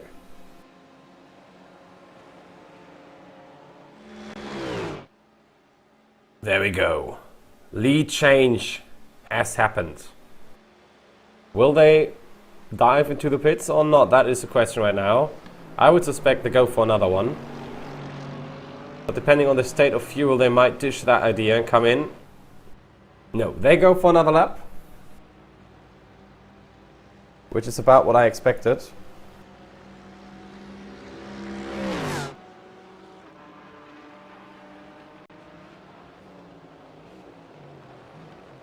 Trying it on the outside now, Melchius, is not going to happen.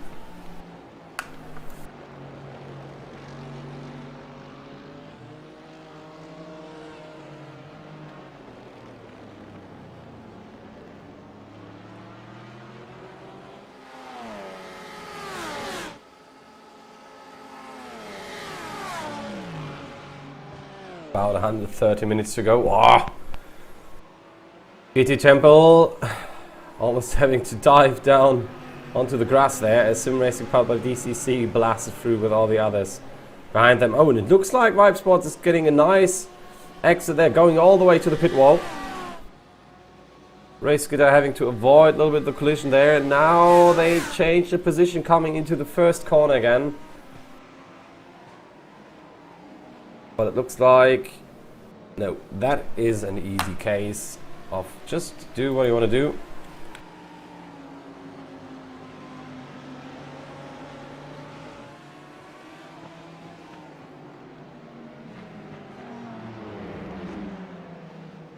Back to the SP3T.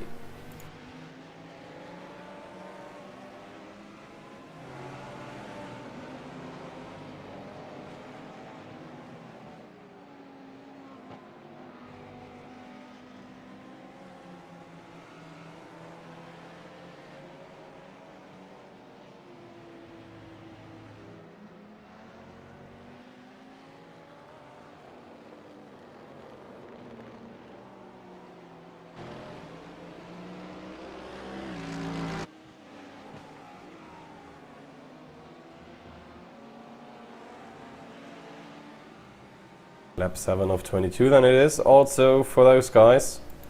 There might be a lap 6 though, there might be a lap down. You got 2 of them already in the pits. This Geisler just got overtaken.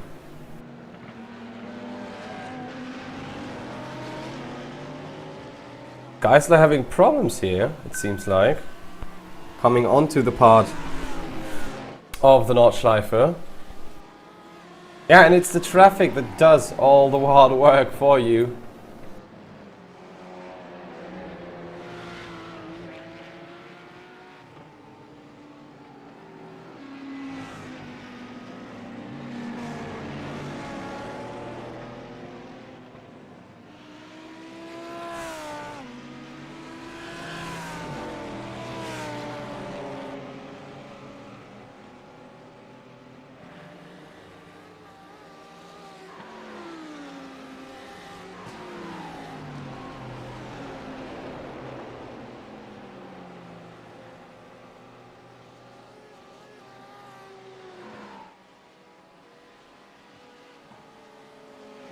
Yeah, Geisler only P11 now.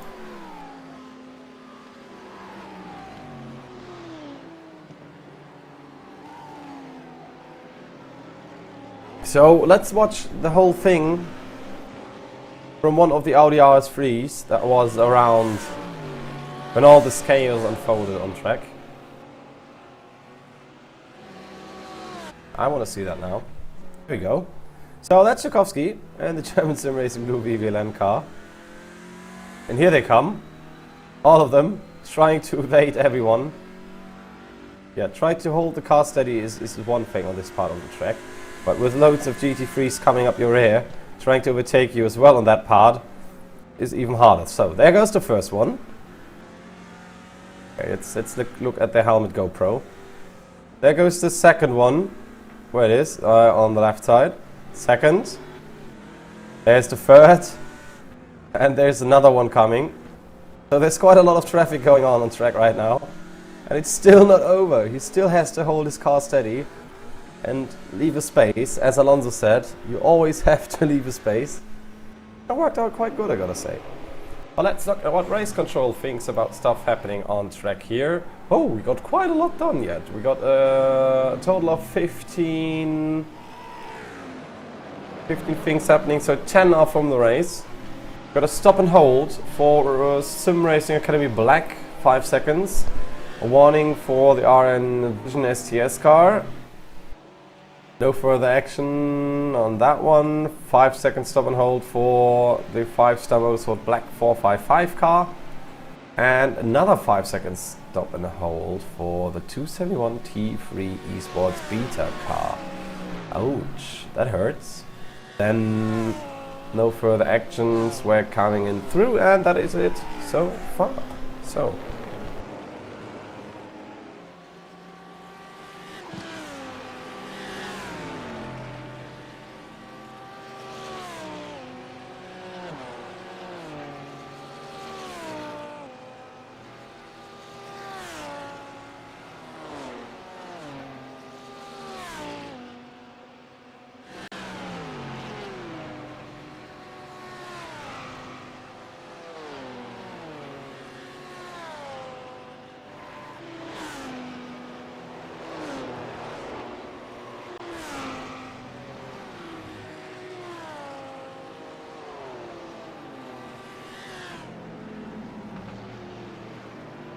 So it's now getting more interesting with all these overtakes and especially lapping of these different cars. You have another LMS car over there, that was Team Heusingveld.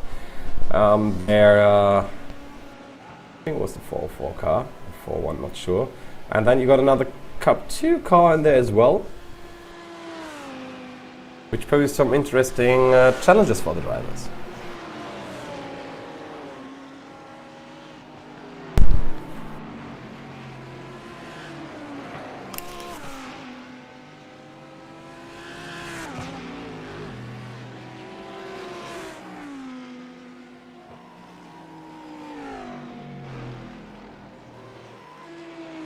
Okay, so that is clear, that is done.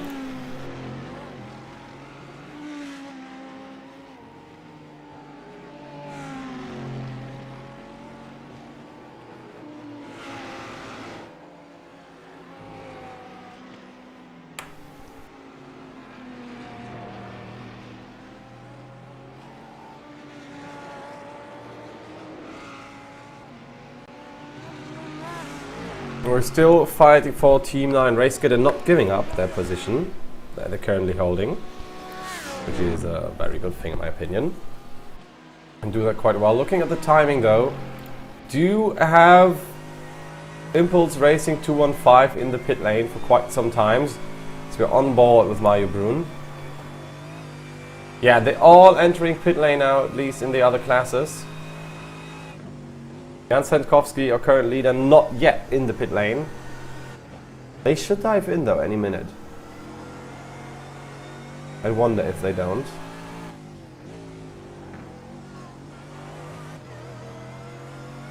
And as it looks like they're going for an 8th lap. Oh yeah, oh, and he had to brake there because of the corner and the LMS car, and it's still no time to get through, and he lost quite a few time there. At least 1 second he left there in that corner. That is, he's gonna be fuming. Yeah, it's all these traffic situations that decide your positions. Yeah, and Sendkowski and Melchius, they are going for more laps, and so does Fabio Besuch, so does Max Riedmüller, the top 4, going for another one. We have Esports Alpha in the pit lane with Jens Hohmann, not risking it with another lap. No one going for the undercut.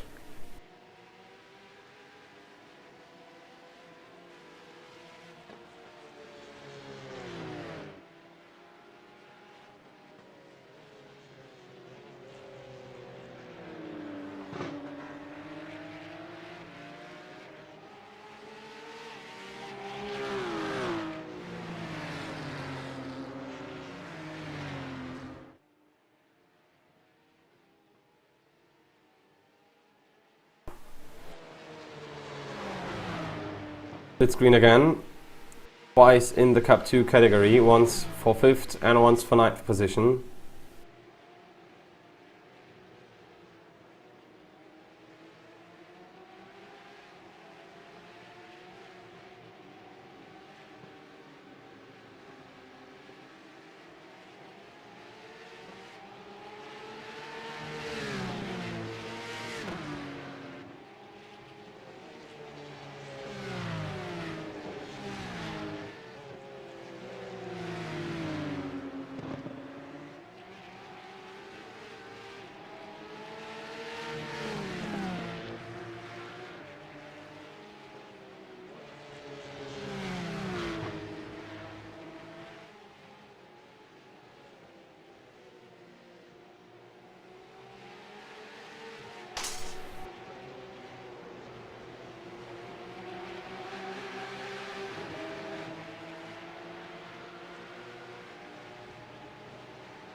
Getting close between Prodina and Sim Sport Cup 2.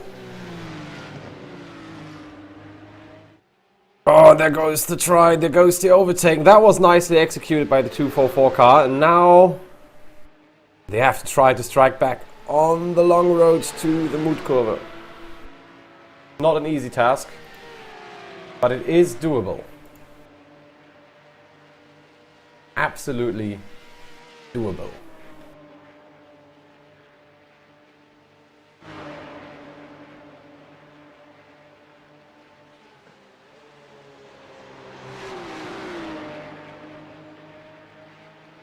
So, 5, 6 and 7, just got taken by another car. That's how they roll.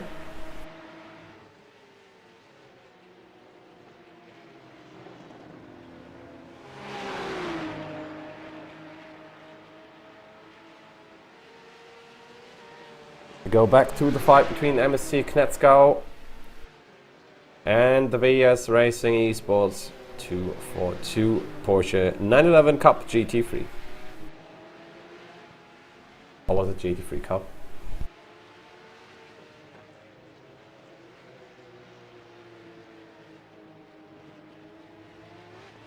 So, Team Heusingveld in the lead in the SP9 class and overall, and they still have not seen the pit lane from the inside yet.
Yeah, Jan Sentowski should be coming into the pit lane, in my opinion, sooner than later.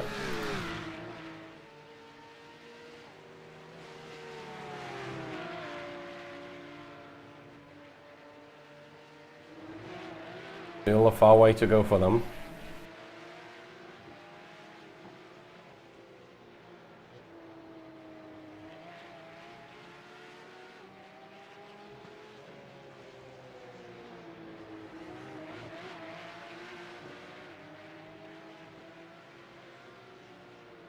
But maybe those two will head in.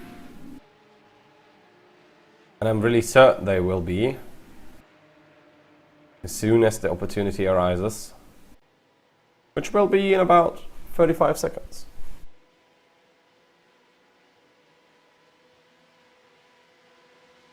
Currently we have John Eden and Raphael Frey in those two cars. Let's see if he goes for the overtake. Keep your eyes on the right hand side. On the top left you can see the current P8 and the class leaders. And the overtake.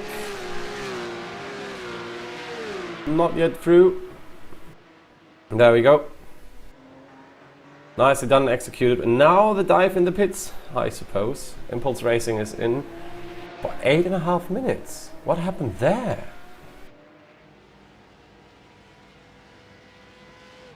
No, they do another lap as well. When did they pit? Did they already pit?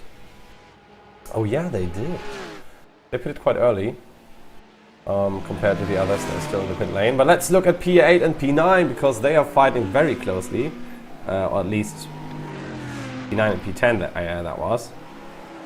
Because that's iLivery, Vibe Sports, Red and Phoenix Racing Esports DNLS 2. Beginning of the lap, that Mercedes was on P10, as you can see on the top of their windshield, with the number 10 indicating their position last time around this start and finish straight.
So yeah, that's quite a gap now already between those two. So I guess no overtake between Phoenix and Esports Red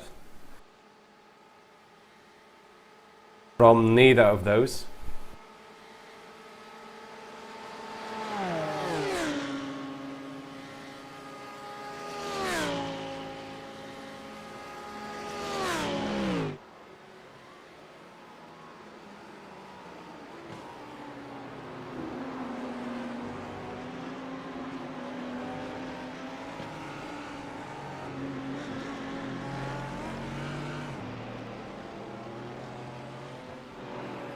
As those dive into the pit lane now,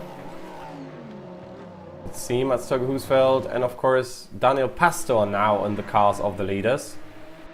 Stopping 1 minute 4, Urano Esports taking the lead now with a pit stop 5 seconds longer by Team Heusenwelt number 1. So there's quite a gap now between the leaders. As you can still see, a close fight between those two. 270 and the 242, that's not those that you can see below on screen on the timing.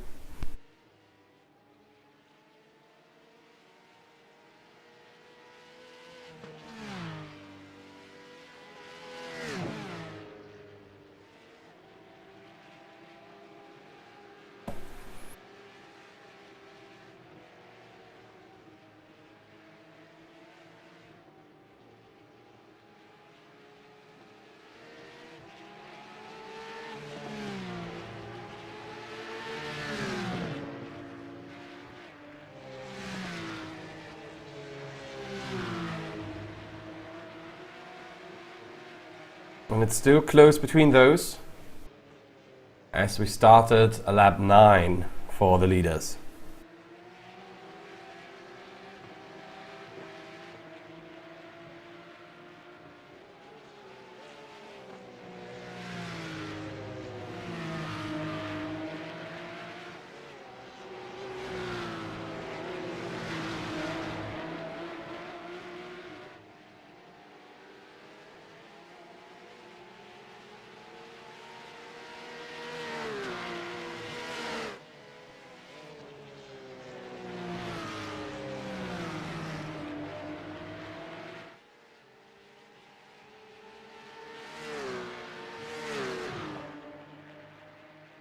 Still fighting hardly.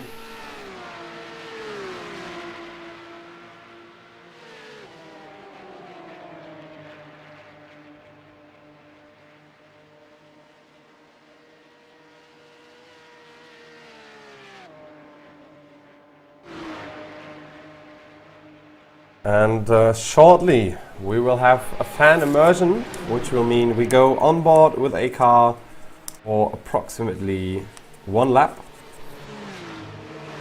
And we'll watch their driving throughout the whole thing. No commentary for that one. Just watching the Adrenaline eMotorsport number 1 car with Fabi Besuch in 4th position in the SP9. See you in a minute. You were moved.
Ja, das war unsere Fan Immersion. That was our Fan Immersion.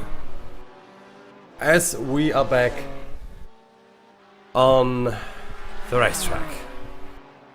It's Schubert Motorsport GT4 against Adrenaline E Motorsport in the BMW.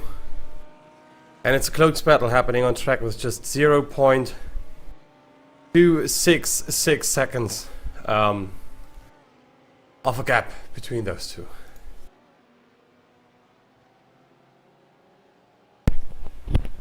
Well, what have we seen during the pit stops? We have definitely seen that Urano Esports Huawei, and now Daniel Pastor is driving, have a 5-second advantage over the Team Heusing 1 car during the pit stops as well, which translates on track now obviously. And now we have the Envision STS GT3 in between those two GT4 cars, hindering the Adrenaline BMW a little bit more than the Schubert Porsche.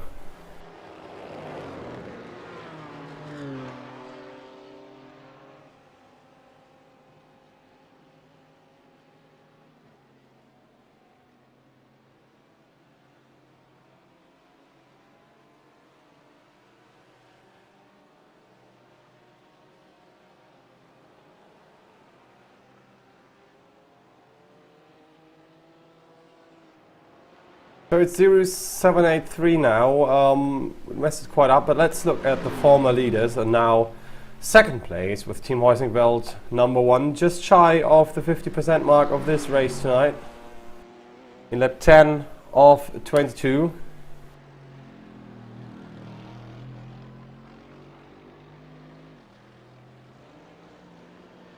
Of this season's new format.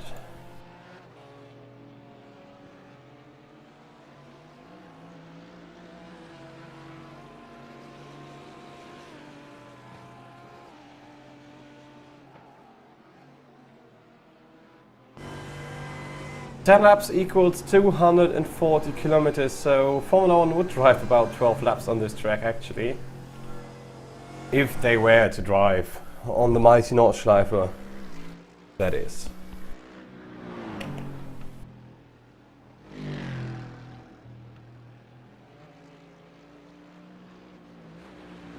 But I think there's no way any of our lives, and I think in any lives whatsoever, that the Nordschleife is getting a Grade 1 certification.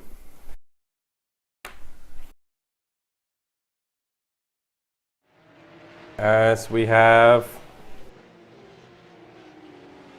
the Porsche Cup 2 category on our screens. Sim Racing Academy Red versus the Sim Sport Cup 2, the number 244. Against the number 292, which is going to be a close one actually.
Let's have a look then at the SP9 of Ronnie Killian iLivery's Vibe Sports Red. One of the interesting cars on the track.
Well, it doesn't look like there's any changes coming in soon for the iLivery's by Esports red car and Ronnie Killian, as they're coming towards the line. There might be a possibility to try to get a hold of the M4 GT3 here, or not, we will see.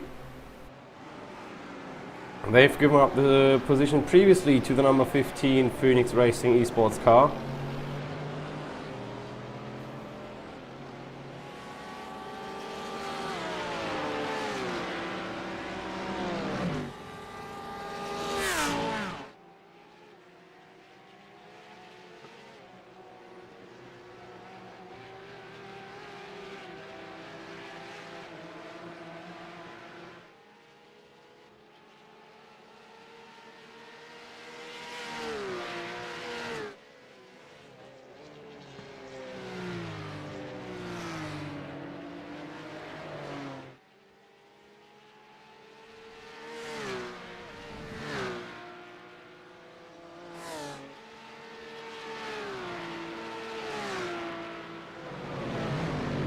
Let's have a look back then. Now is maybe the time for the iLivery's by Esports red car.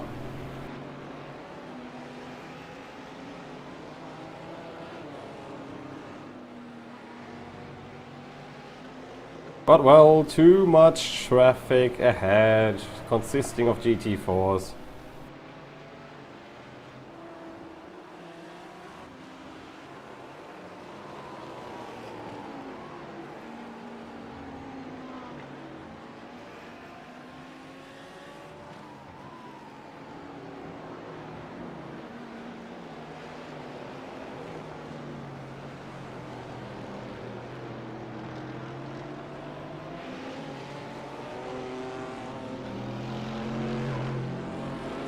So let's look at the current standings from 1 through 8. Urano, Team Heusingveld, Adrenaline 5-star, then we got T3 Esports Alpha, the Iron Vision STS on 6th, and Sim Racing Academy Black on 7th, iLivery Vibe Sports Purple, and this is the car of the Mercedes we're seeing here on the 8th position.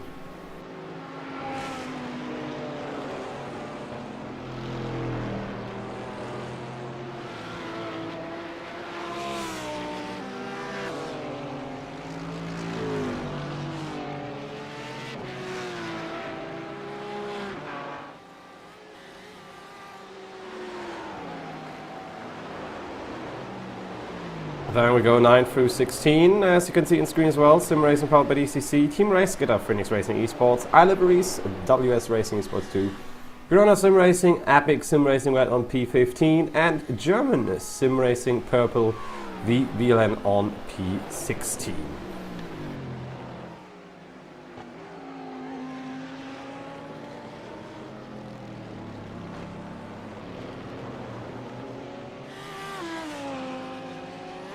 P17 through 24 are positioned by Urano Esports, Heineken Media, Raceline Sim Sports, Sim Scene Racing on 19th, R-Time Motorsport DNLS, Progressive Sim Racing Bravo, Schubert Motorsport GT3, the Phoenix Racing Esports DNLS 1, and WS Racing Esports 118, which had that accident which we've seen before in the first few hours of the race.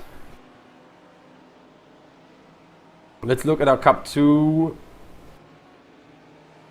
It's IS Sim Racing Schweiz Cup in the first, followed by Deutsche Payment at Race Union on second position, Sim Racing Cup in third, the Sim Racing Academy Red Car in fourth, DE Sim Sport Cup 2 in fifth position, Prudana East Racing in sixth, of WS Racing Esports 242 in seventh, and Race Tech Performance Green in eighth. 9 through 16 are consisting of T3 Esports Beta, Epic Sim Racing Yellow, Herzog Motorsport, R4F Esports Cup, Wolf Motorsport Sim Racing, the MSC Knetsko EV, Racetech Performance Pink, and H2 Performance SRT 222.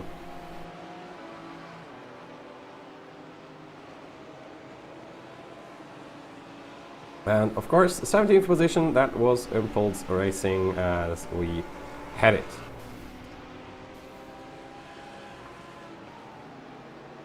Let's look at SP10. It's Schubert Motorsport still leading ahead of Adrenaline eMotorsport GT4 and DE Sim Sport SP10. Keep on Racing on Vision STS on 4th position, followed by JMS Racing on 5th, Team Race Getter.de 6th position.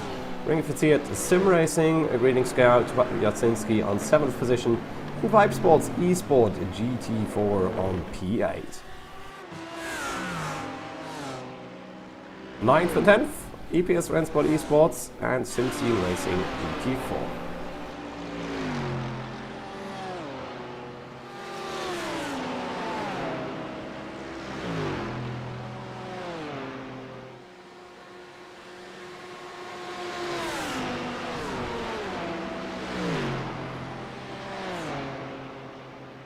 Our SP3T, we have a double. Team Heusing will lead on third position, and T3 Esports Delta and GT Temple Racing on a very nice fourth positions.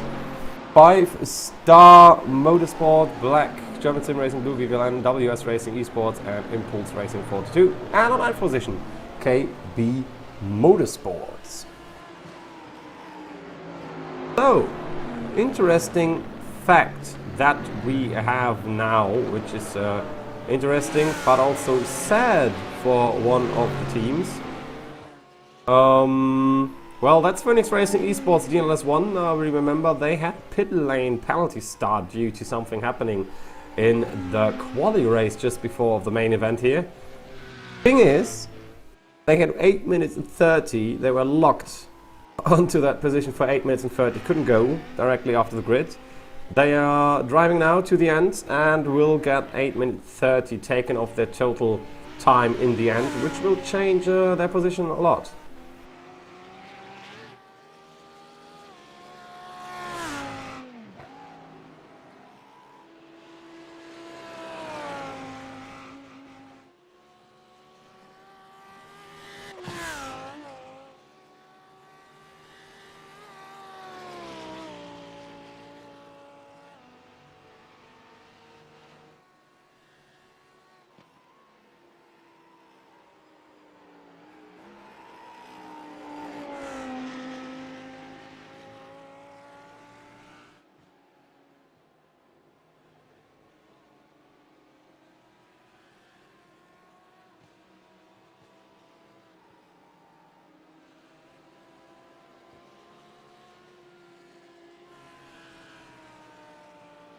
So Fabian Hochstetter, let's see, 8 minutes 30, that's quite a lot of time. That's a whole lap that they get. Currently in 23rd. Wait, they will get 6. Well, that's interesting. 8 minutes 30. Wait a minute, they're 8 minutes 4 from the leaders.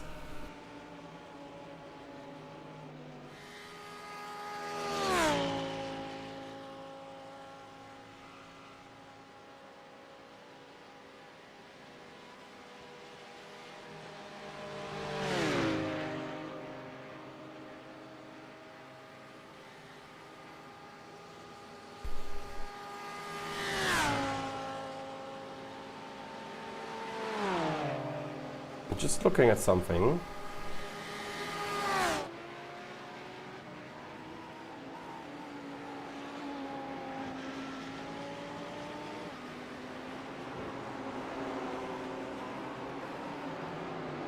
Okay, so that's going to be interesting because 8 minutes 30 would mean they are ahead.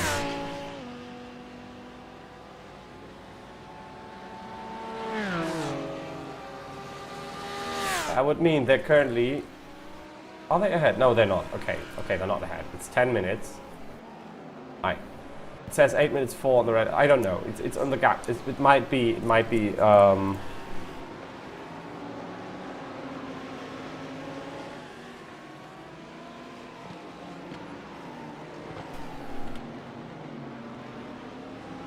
Alright, let's leave it there.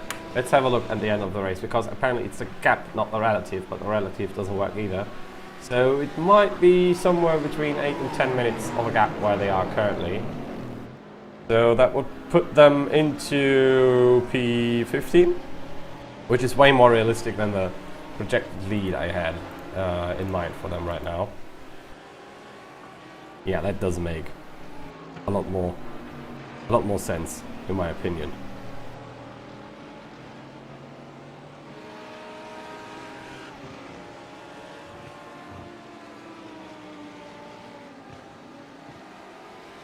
Interesting.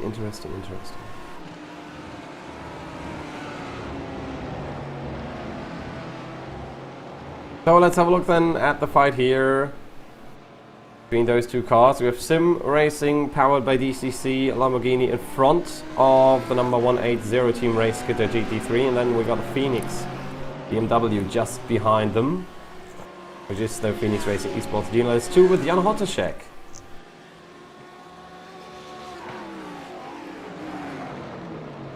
As we are way past our 50% mark, approximately 13, it does say 13.8 laps to go. That's interesting. My latest timing did stop at some point, which would make sense. Because it should be only 9 to 10 laps left. Yeah, there we go, 10 laps left. As we are in lap 12. Let's look at the gaps then again. Yeah, it would put Phoenix quite far ahead, 8 minutes 30. Last lap 8 minutes and 10. They're still 4 seconds off the pace of the leaders. But we have two BMWs fighting for the 23rd position now in class.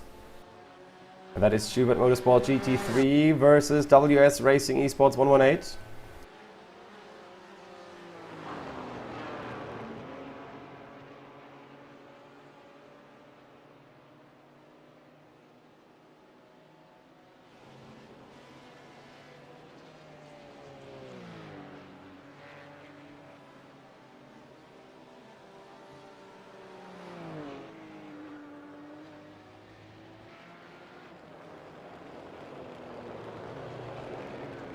Oh, there's a mistake from EPS Rensport Esports, which sends them flying into the gravel against the Armco.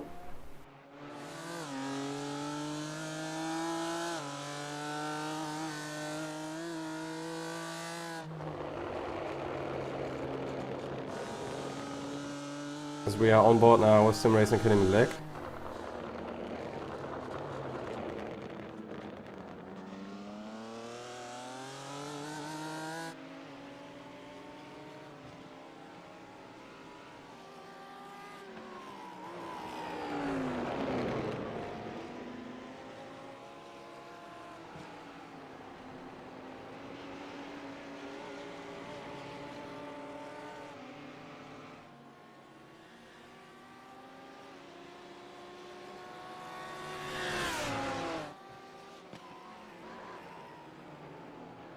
Let's switch back to Piranha Sim Racing, Epic Sim Racing Red as Simmercy Cup 2s, by the way, in the pit lane after 5 laps.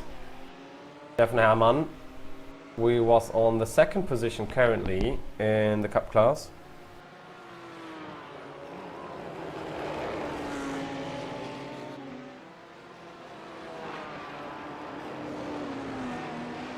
Nice livery indeed for those two guys.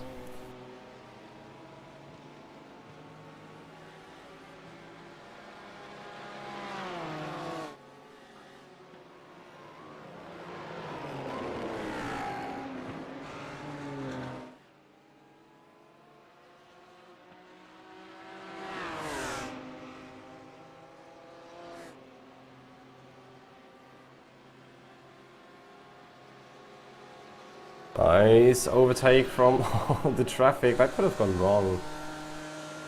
Very much indeed.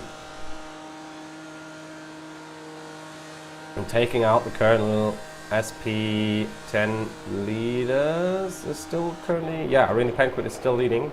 He is still in the car, so they will change the drivers after the next pit stop. Go side by side again. One more time with the GT3s up top, and on the lower right, one is going for P6 and the other one is for P14 in the classifications.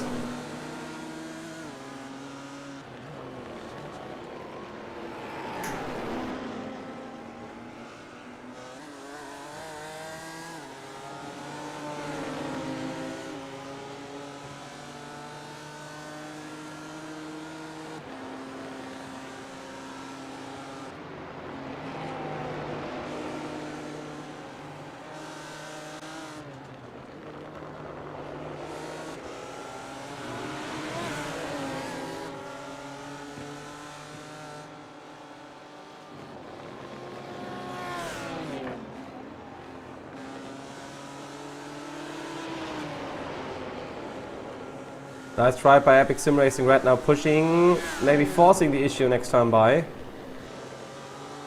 This can go very, very wrong indeed, and it looks like there is no more front cover on that Lamborghini, but now he's trying to go for it out of Brünchen.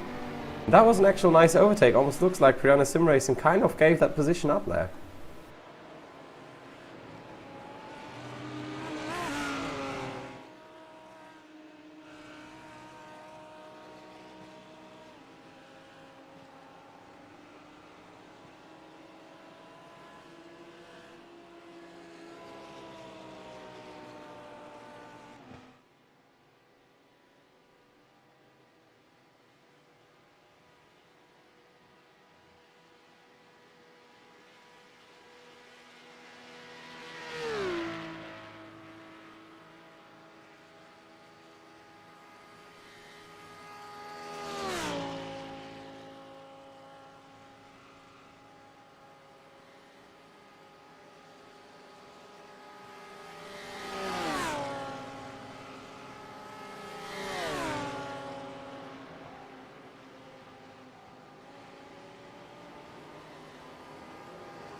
Let's see what they can do now. Sim Racing powered by DCC trying to get back. Those who just overtook them. Slotting in behind the Phoenix BMW. And Phoenix is now finally coming for it. Ooh, nicely done through the horn rein.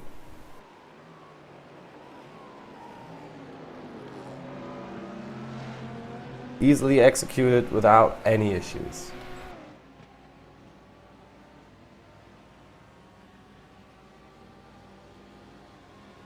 There they come over the line. DCC still wanting more from Team Race Skitter.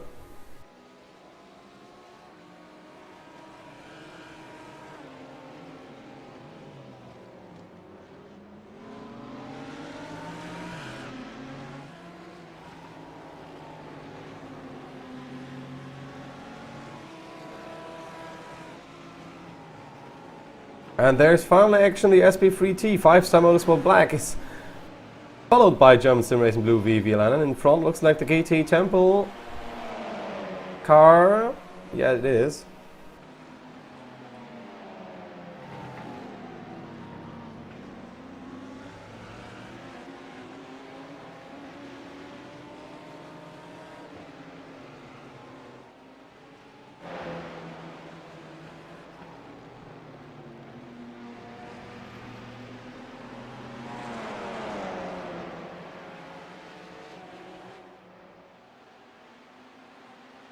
Let's look at these cams. GT Temple made place there. This is the fight for P4. Charlie Summers in the brown and bluish car. Green. Don't know. And Niels van Pijn in the German Sim Racing 444 Audi. With the well-known eagle on the side of it.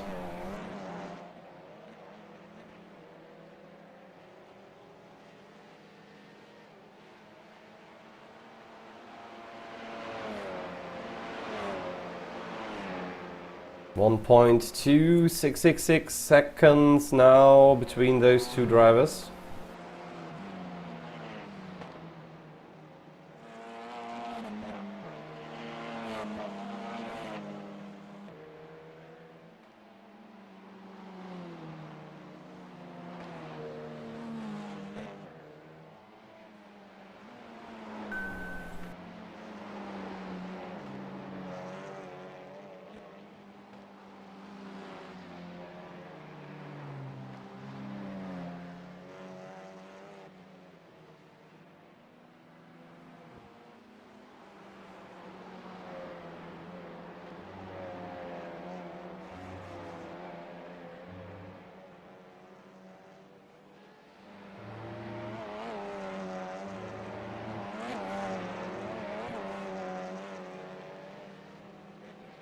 Now it's already 2.6 seconds almost. So they are on the way. Pine not being able to keep the pace up.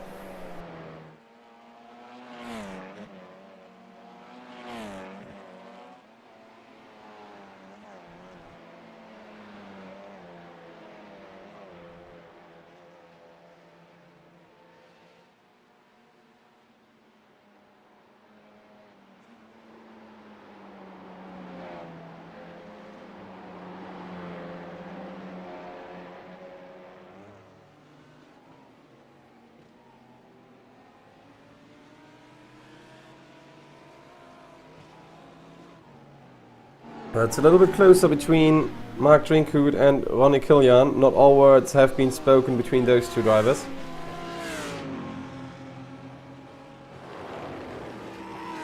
As the gap between the leaders is actually now gone to 6.22 seconds ahead.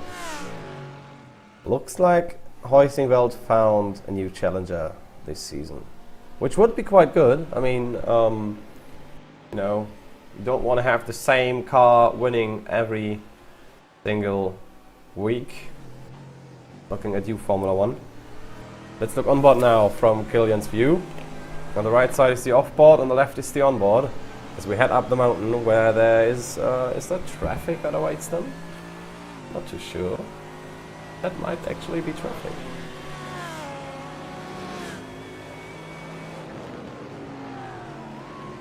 No, that is not traffic. That is actually the Lamborghini of Team Race Gitter, following Jan Hottešek in the Phoenix Racing Esports car.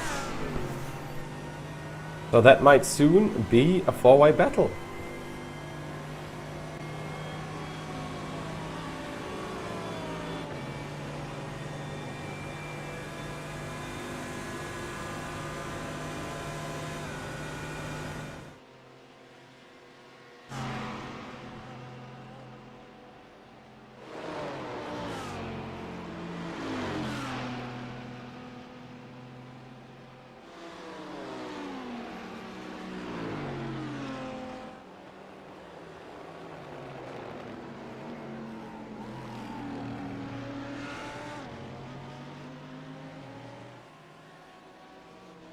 So they made quick process, I gotta say. That was easily done. In a blink, you could say.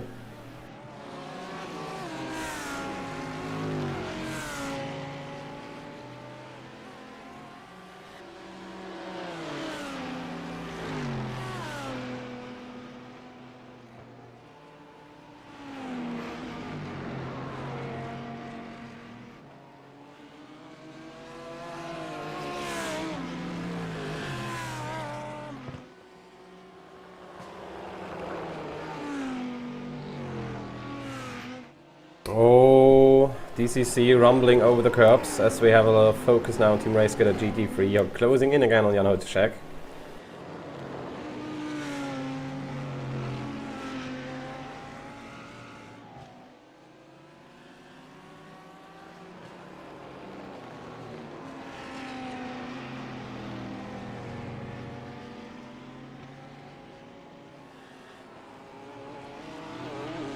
But Matthias Todt is sometimes getting closer, sometimes getting further away. Not yet set in stone, but is closely creeping up to the rear of that BMW.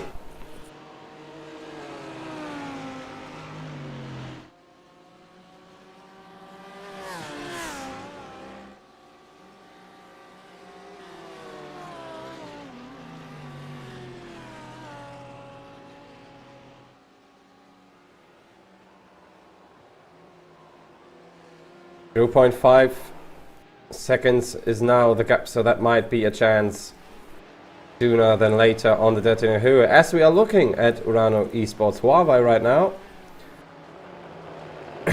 coming with Daniel Pastor around the corner, joining the Nordschleife part of the racetrack again.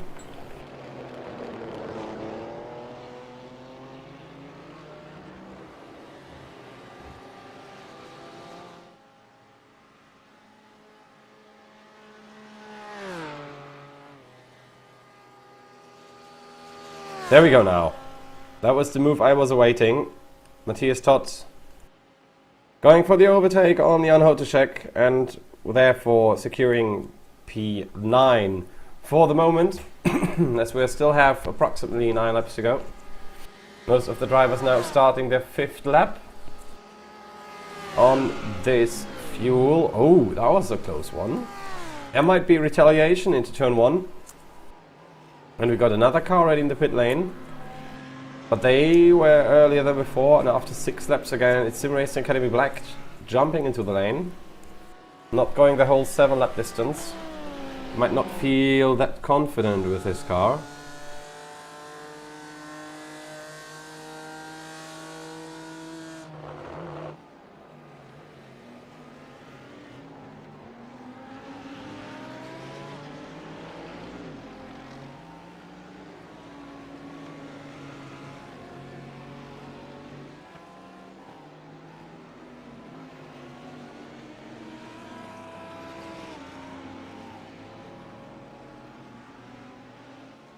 Now struggling a little bit to get going.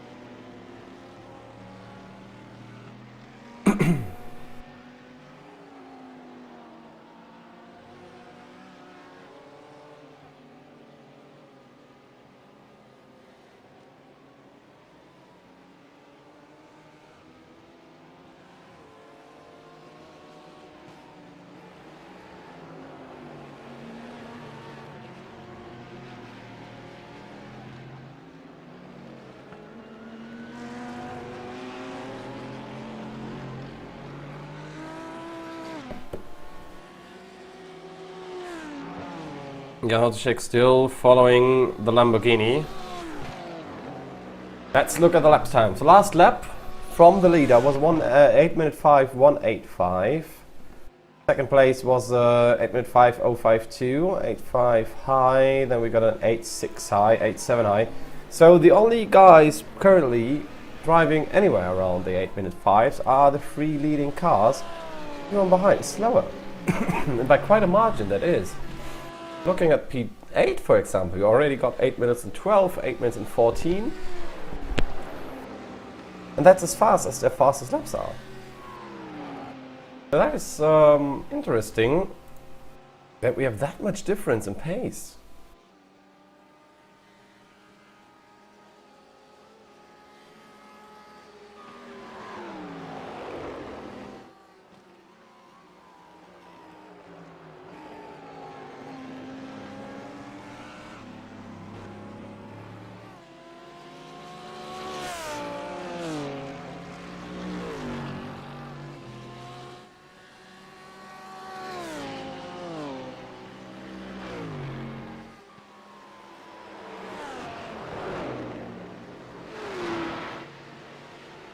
Let's look then. The fight for P4 in the in the Cup 2 class. Lidikovsky having let some traffic pass in the Sim Racing Academy red car in front. Black, white, and red. Followed by the green and blue vehicle with the carbon fiber roof. Sascha Berger sitting in the DE Sim Sport Cup 2.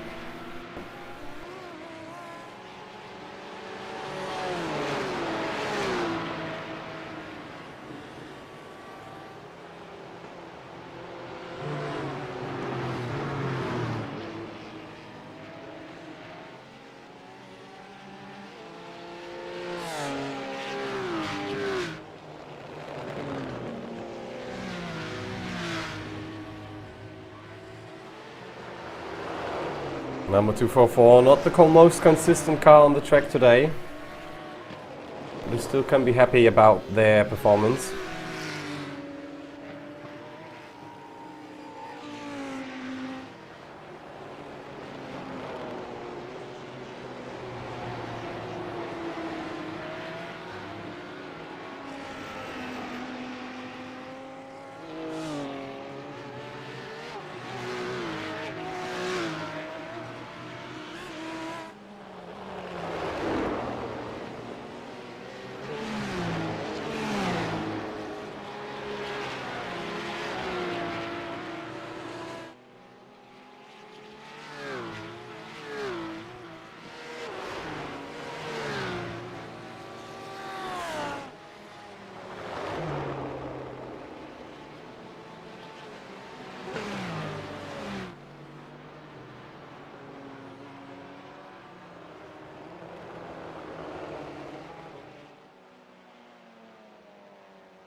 So now the drag race is up between the Deutsche Payment Race Union P2 and IS Sim Racing Schweiz Cup P3. There goes the Deutsche Payment Race Union.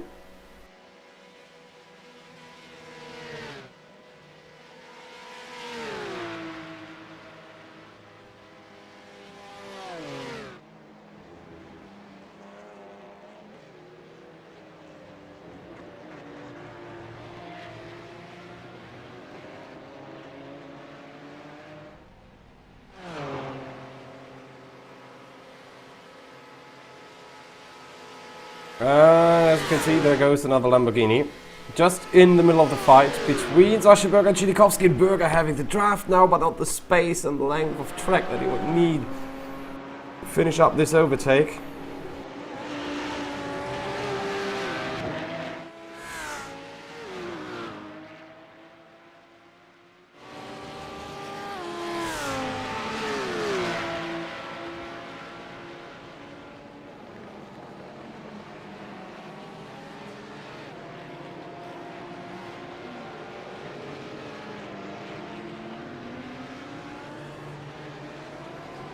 But we will have another replay because someone actually managed to get off in the Mutkurve in the turn that he should be very, very afraid of. That was the 180. That was Team Racegitter. That was Matthias Todt. Lost quite a few positions to that. And how did he do it? He managed it all on himself, it looks like. Oh, it looks like he just clipped a little bit of the grass on the outside. Just a small hit. Oh! That was unlucky. At the same time. Yeah, you really don't want to be that position on that part of the track. That actually looked like the Porsche accident a little bit more.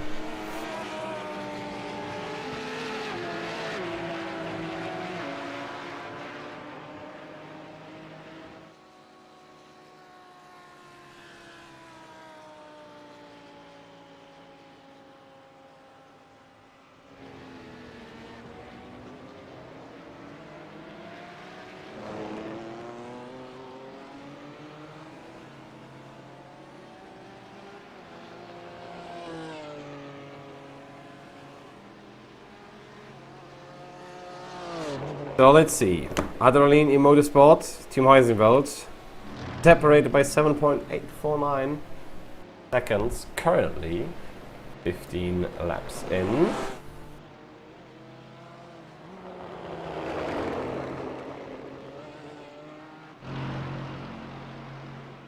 Just before we head to the last pit stop cycle of the GT3s. Pascal Weiss having driven 8 laps. Is he going into an 8th lap? WS Racing Esports. I doubt it, in my opinion. He must dive in right now because he's 8 laps. He might be out of fuel. So still watching 10th position and 11th following. And they head into the pits as well. The 10th position, that's Sim Racing powered by DCC into the pit lane now. And so does WS Racing Esports Pascal Weiss, and it looks like they're having some issues as Epic Sim Racing Red goes through.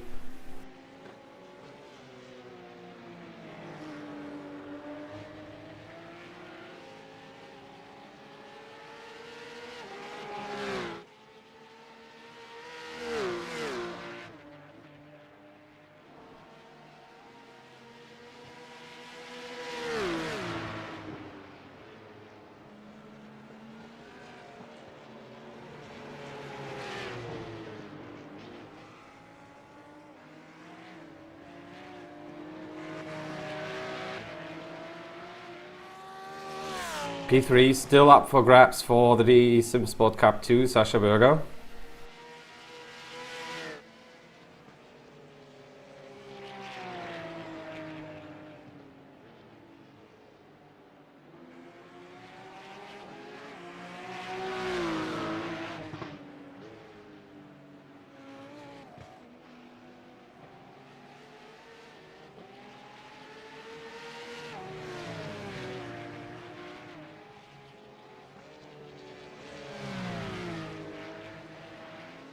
.366 seconds, that's not yet everything, as we have P12 onwards in the pit lane. And the driver swap in car 91, Sebastian Schmalenbach replaces Niklas Laubisch in the Urano Esports Heineken Media car. Also a name that one knows, Florian Geisler, still in the car. That's interesting. Julian Valentia back in the car, replacing Sascha Pop for the 277 car. Juan Valiente, sorry. Right, we got the fight for P3 in the Cup class on our screen in split screen.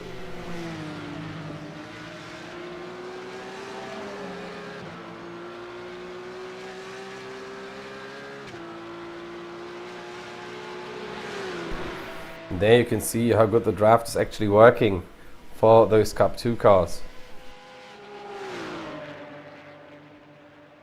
Oh, they're blasting through with 250 kph, if not more. One of the fastest part of this tracks.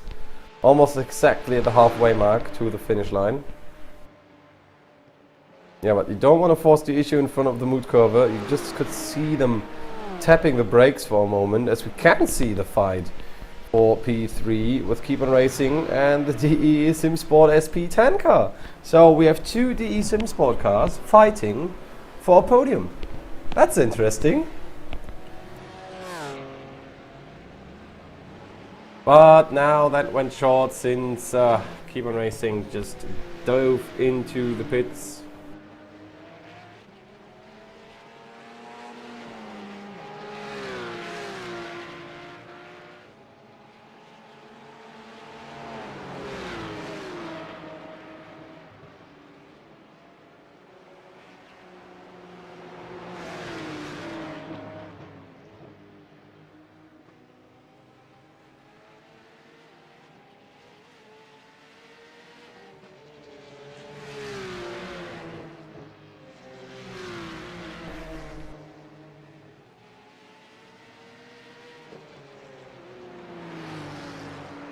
It's still a thing that he can't really get past. He must hope for help now from behind.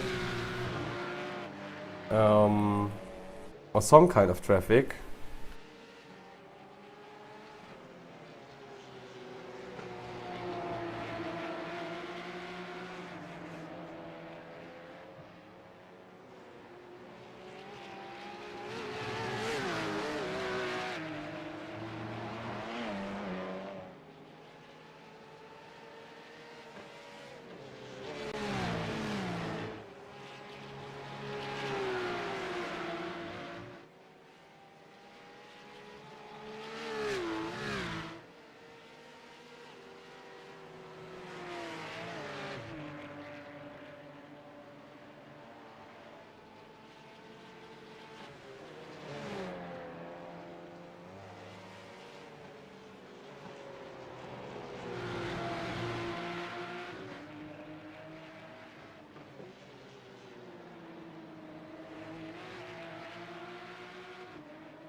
So, now there is a time for Sascha Bürger to get past, finally to get third place, as we've watched both Cup cars racing along.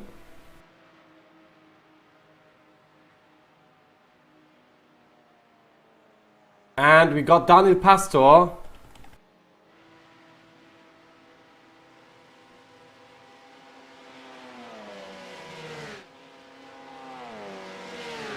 Well, not really through.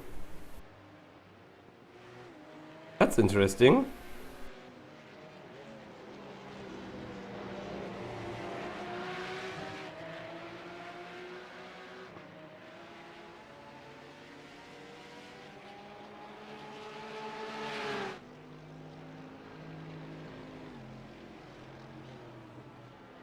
So that one is not decided yet, but they're not going through the pits, as the leader went into the pits and left Huizenveld and 5-Star Motorbot blew through, as they are going for an 8 flap right now.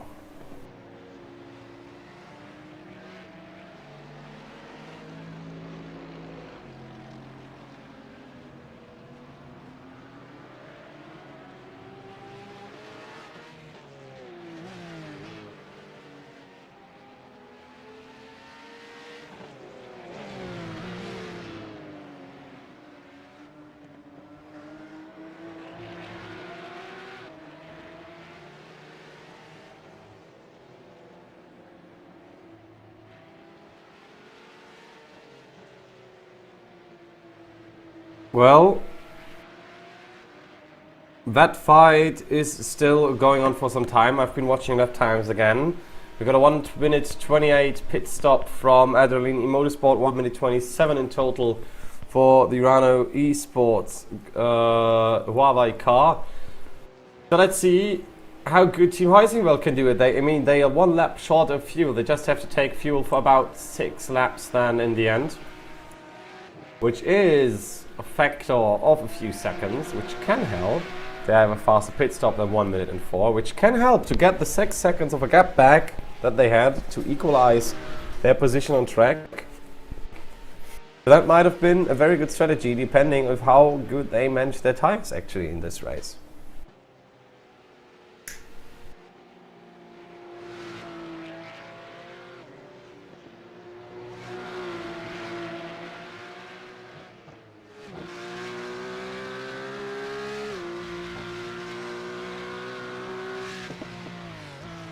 Looking at the rear now of T3 Esports Beta being followed by RAF Esports Cup, who is followed by some GT3 trying to get past.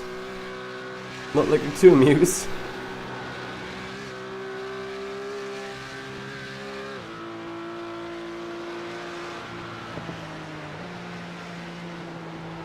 Oh, that one was quite close. Not the best situation you want to be on.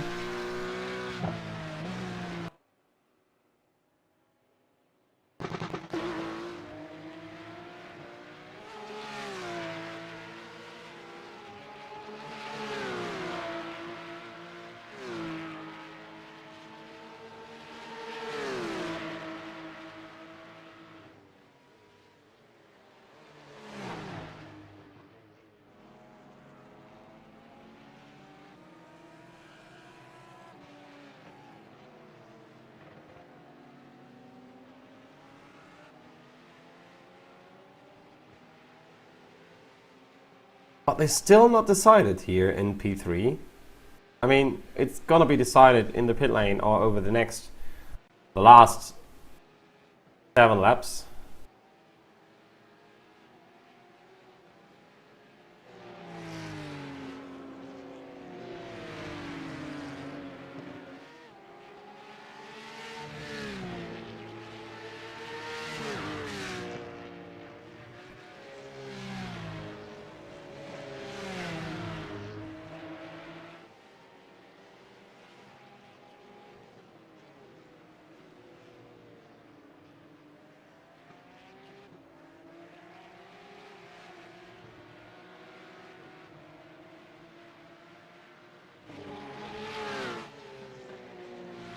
Let's see then.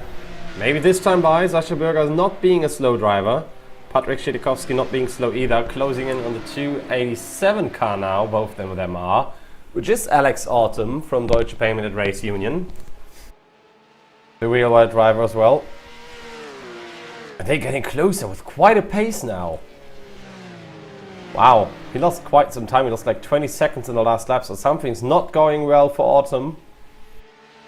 8:43, 8:69 last time by.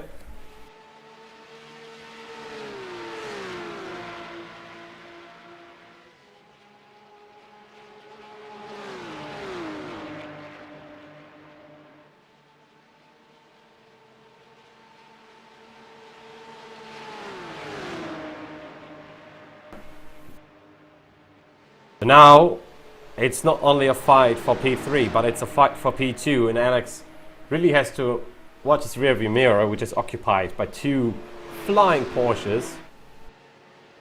Coming closer and closer and closer.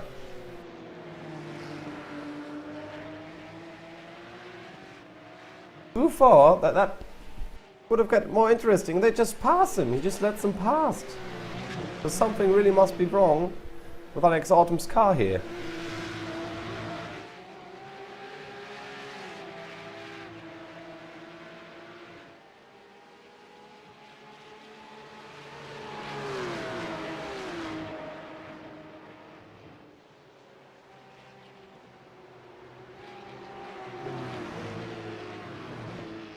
Well, I mean, the podium places are now sorted out.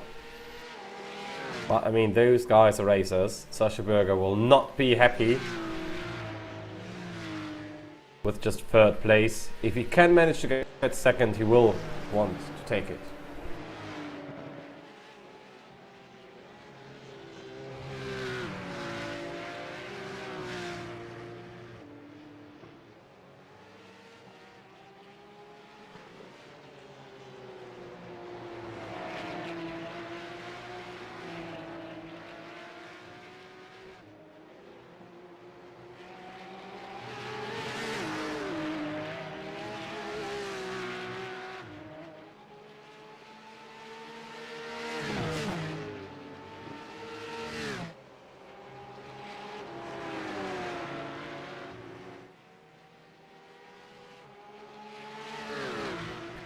Oh, these guys are going so loose through these corners.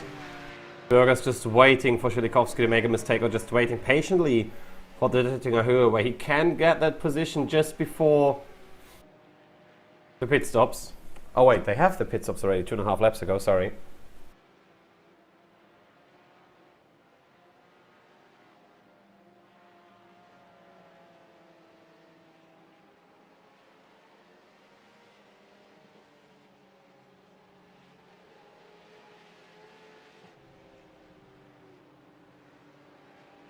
As the leader is about to go to the pit lane.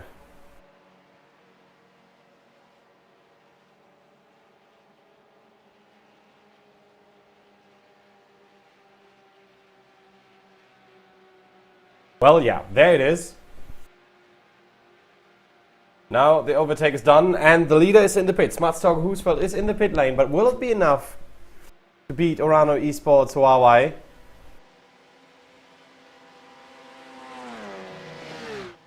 Oh, and there is the counter argument from Szylikowski. Going around him again, but now there's traffic ahead.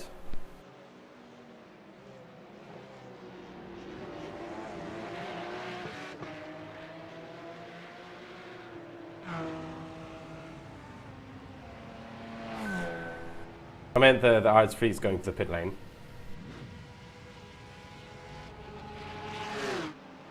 Oh, and the try again on the outside now.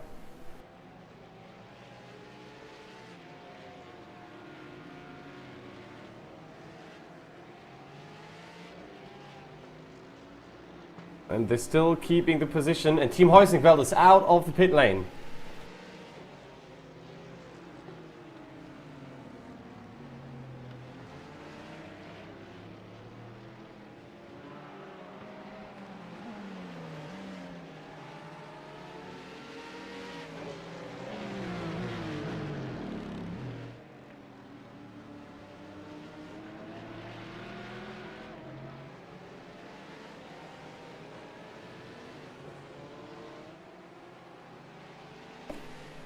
There he is.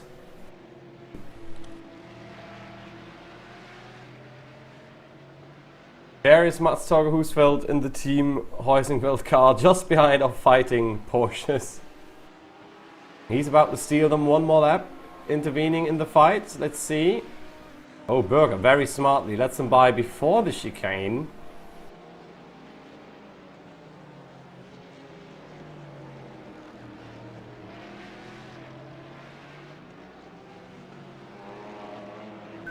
Because lapping on the Nordschleife is way harder.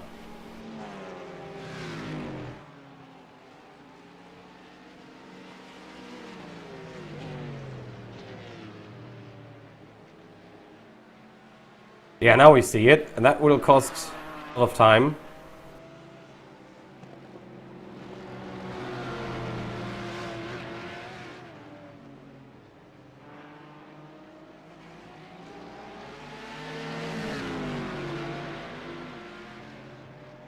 And that is quite interesting. Now the leader's still not through. Now's the time where Sascha Berger can actually capitalize on that one. Oh, and he threw the doors so hard. No chance for Berger to get through. Very nicely done by all of them.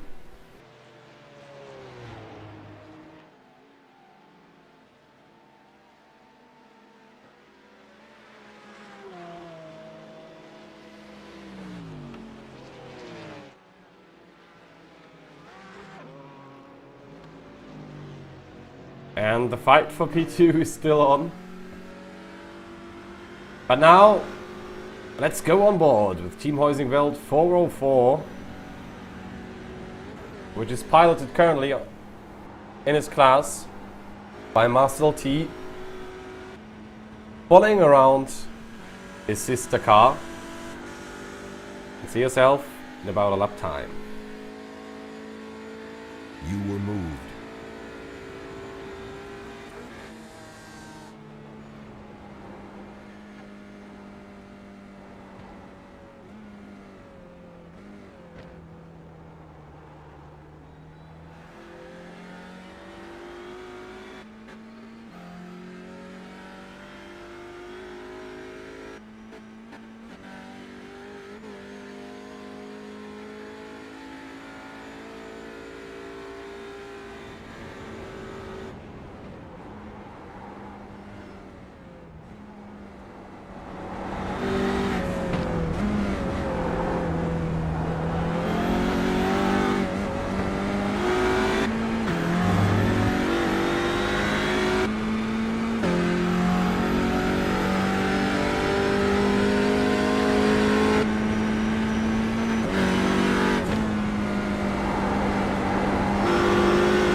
You were moved.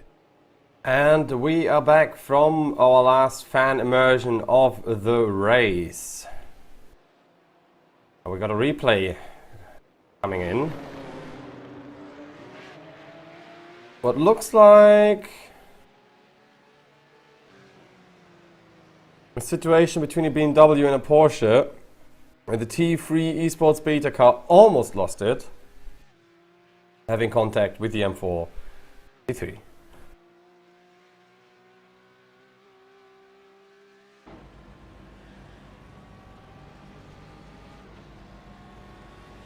There are our leaders, Team Heusingwald number 1.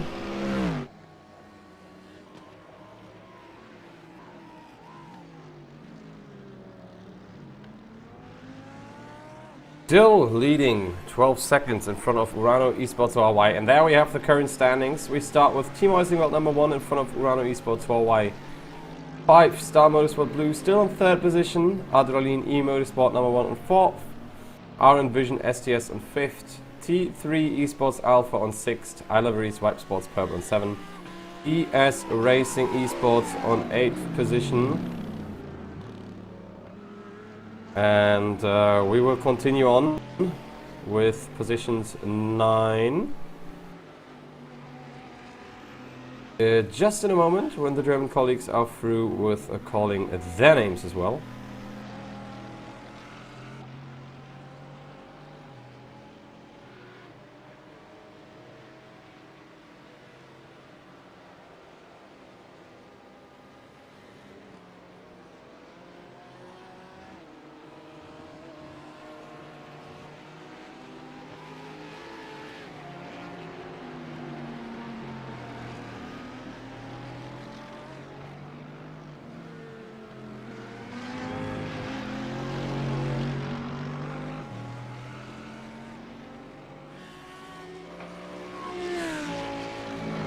We're still waiting for more positions to show up. There we are, Sim Racing powered by DCC, then on position 9, Phoenix Racing Esports, DNLS 2 on the 10th position.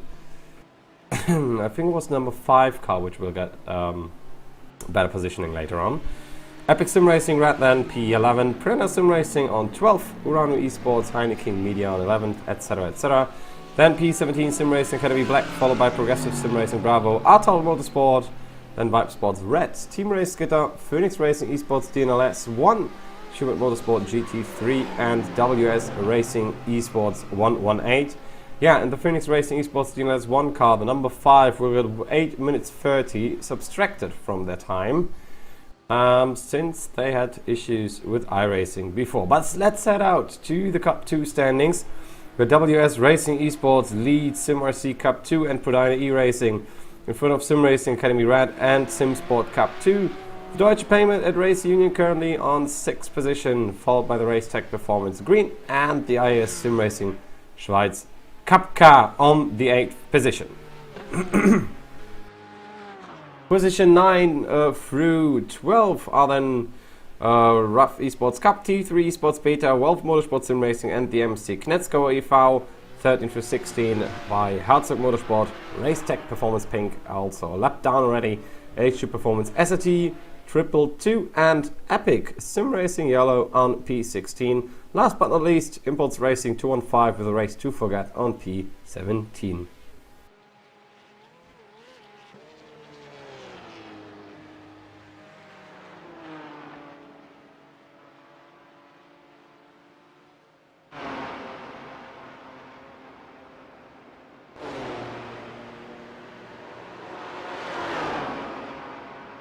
So the SP10 consisting of Schubert Motorsport GT4, before Adrenaline E Motorsport GT4 and JMS Racing. Keep on Racing on Vision STS on P4, the Sim Sport SP10 on 5, Team Race Grenadier GT4 on 6th, Ring Offizier Sim Racing on 7th and EPS Wrenchball Esports on 8th, followed by Vibe Esports and Sim Scene Racing, but I'm unsure if they will finish this race all together. Last but not least, obviously, we got a SP3T class with the Team Heusingwelds still leading with quite a margin of 30 seconds towards T3 Sports Delta. 5 Star Motorsport Black then on 4th position. German Sim Racing Blue, VVLN, and GT Champion Racing on 5 and 6, WS Racing Esports 442, and Impulse Racing 422 on 7 and 8.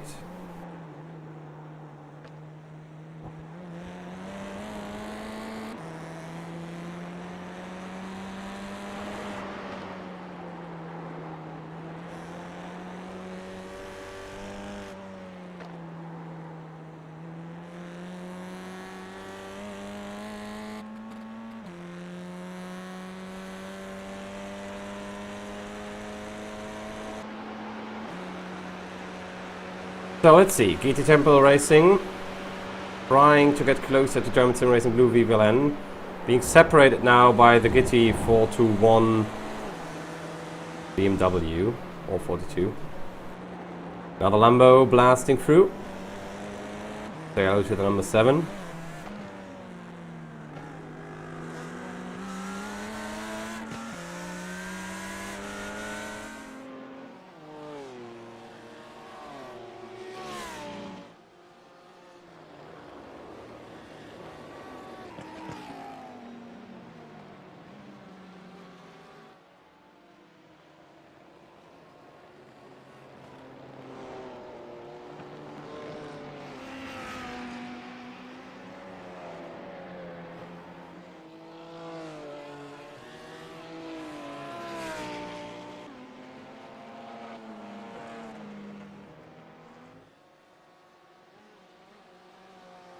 Let's see then what Sim Racing powered by DCC can still do. If they still can take 9th position with Kai Formelcher in front, WS Racing Esports 2. We've seen Florian Geisler before, picture in picture.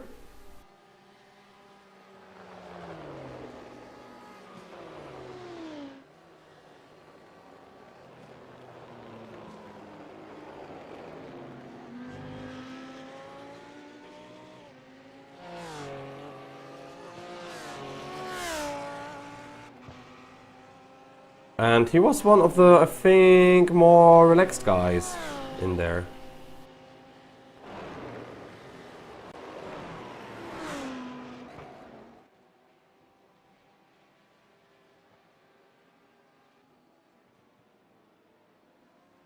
Yeah, he was really, really relaxed.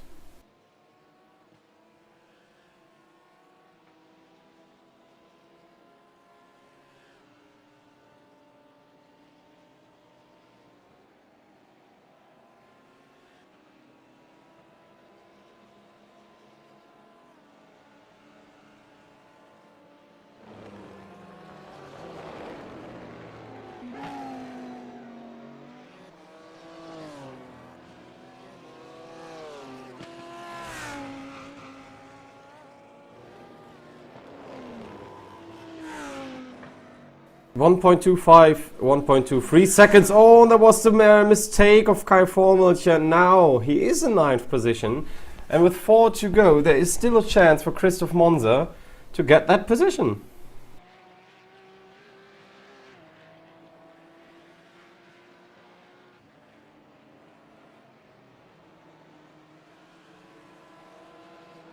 That was very, very well done, but let's have a look then.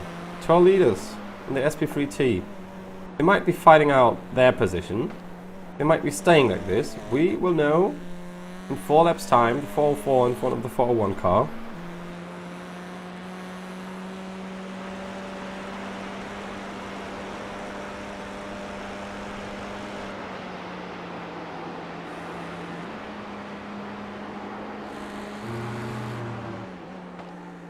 Now being split by the number 42. The Vibe Sports car. I love that design of the Lamborghini, to be honest. And it's now free to go since our friend and racing driver Mats Torger Husfeldt just passed the line.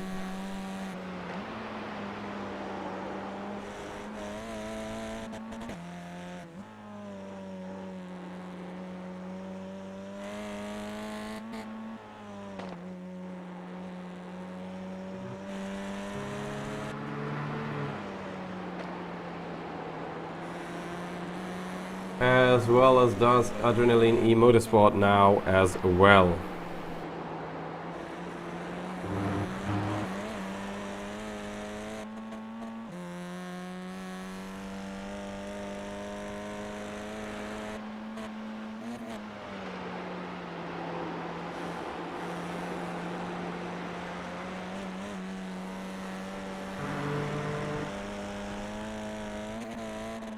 So the speed, the pace of those two Heusenwald cars right now is interestingly similar. Michael Schottler was like 1 second slower last lap, but I guess that equalizes this lap by. They even had the same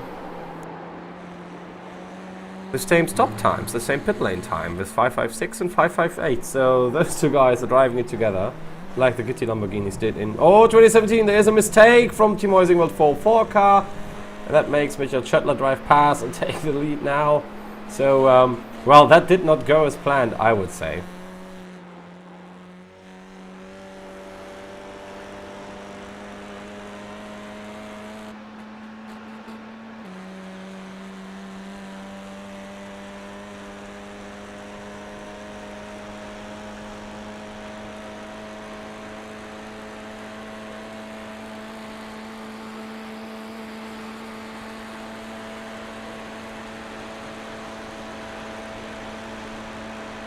Let's see in the draft if they can change the positions again.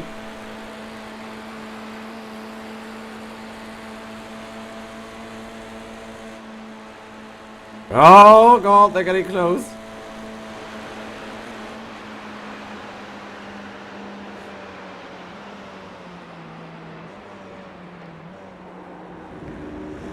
There you go.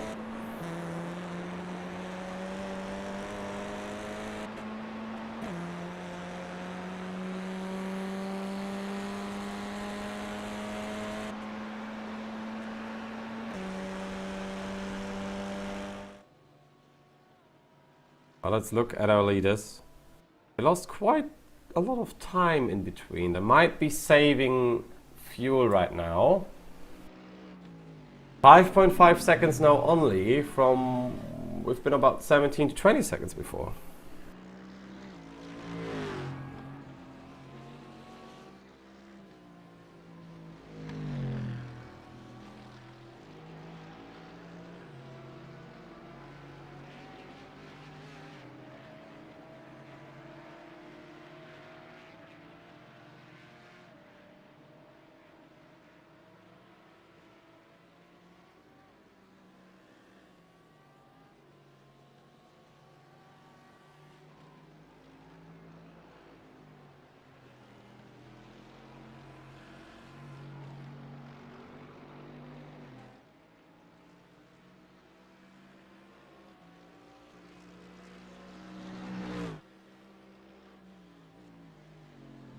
Let's see. Yeah, they got 55 seconds in lap 17, which doesn't make sense because that was lap time where they pitted. And then constantly get 4.4, 3.6 seconds, so that's quite interesting in my opinion.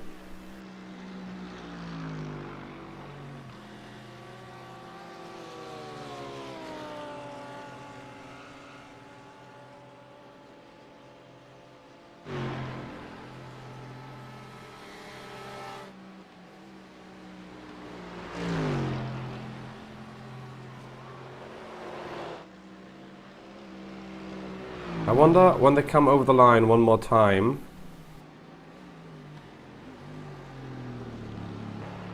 what that might show to us of the last lap times, because we got Daniel Pastor 8:43.25, which is a lap time you would expect at that point of the race.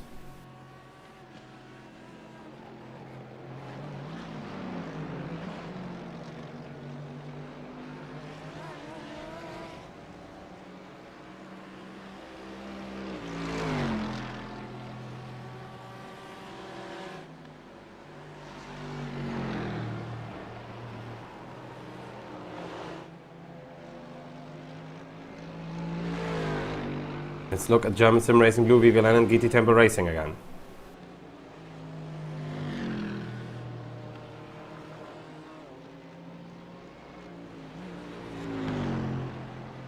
Still a way to go.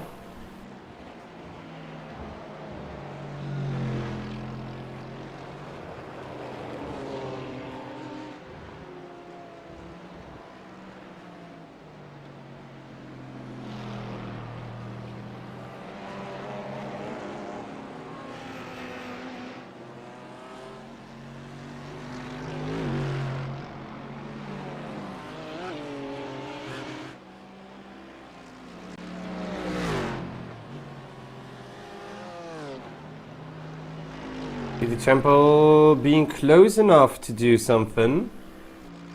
And Urano being even closer to fight for the win here. That is quite interesting.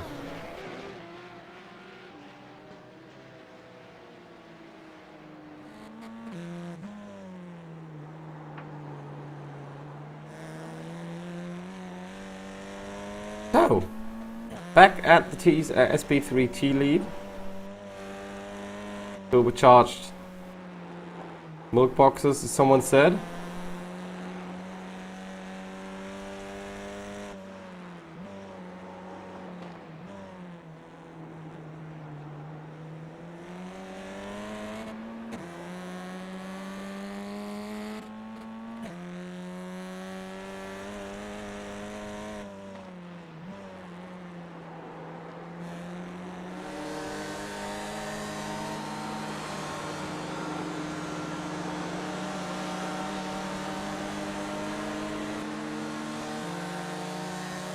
And let's look at Murano, Esports, Huawei, who are slowly but surely getting closer and closer. You can see the MG in front already.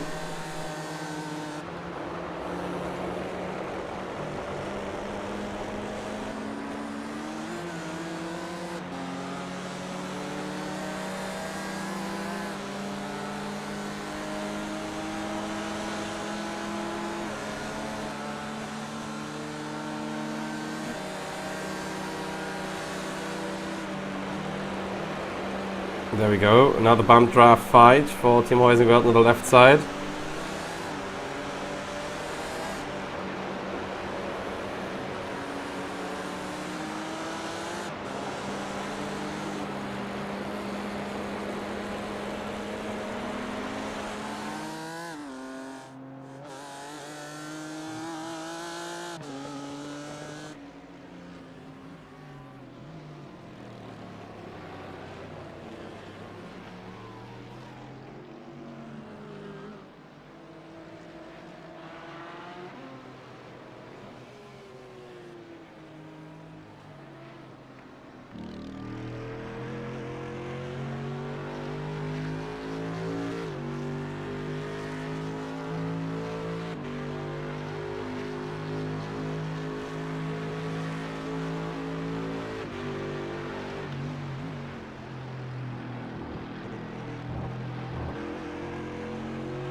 Well, this is it. 2 laps to go. Not even 2 seconds to go. Somehow they managed to shave off 5 seconds in the last lap. And now we get a very interesting fight in the last 2. So, will the mighty BMW from Urano, Esports or Huawei get past the dominant championship defenders from last year, from last season? That is the question now. It's Daniel Pastor against Mats Torge Husfeldt. Oh, this is gonna get close, very, very close. You see some damage on that BMW M4, and you see they're having traffic with the Porsche 911 Cup, GT3 Cup car, so that might be an issue as well. Now leading to a maneuver that Daniel Pastor, I mean, he has all the time he needs. He has twice the Döttinger Höhe.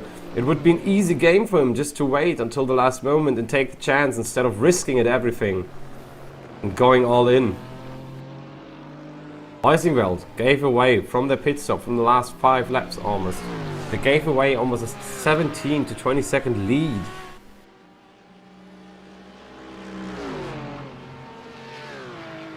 That hurts. That really hurts.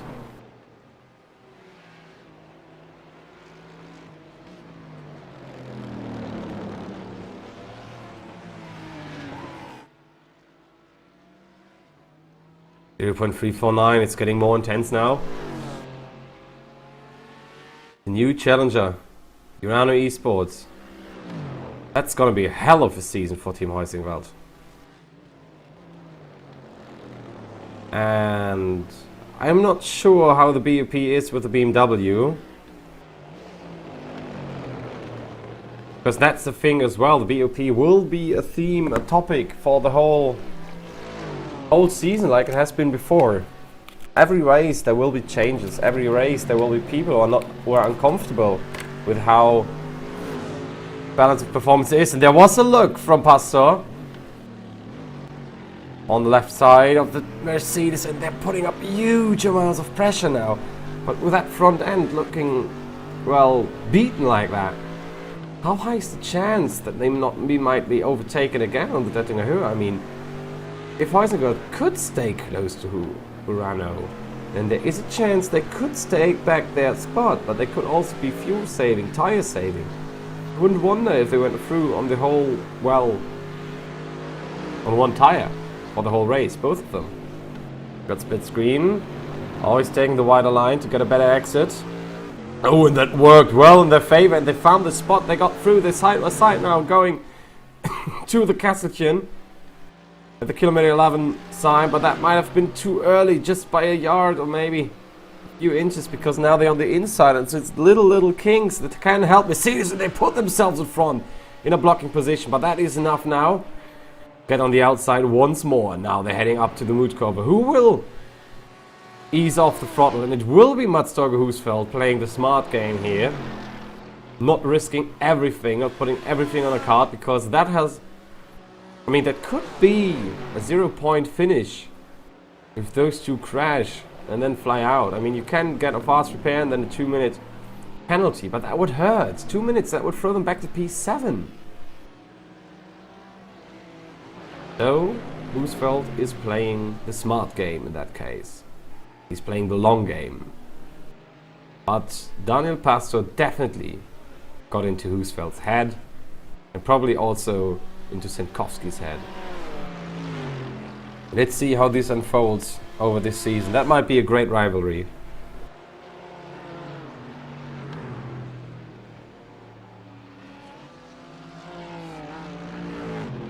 That might be a very great rivalry between those two. Can't wait.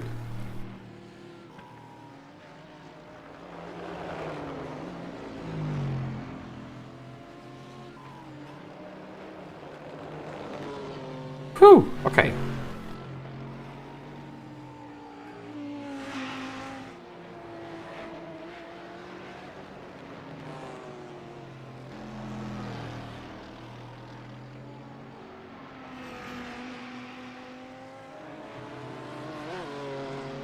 I have to breathe.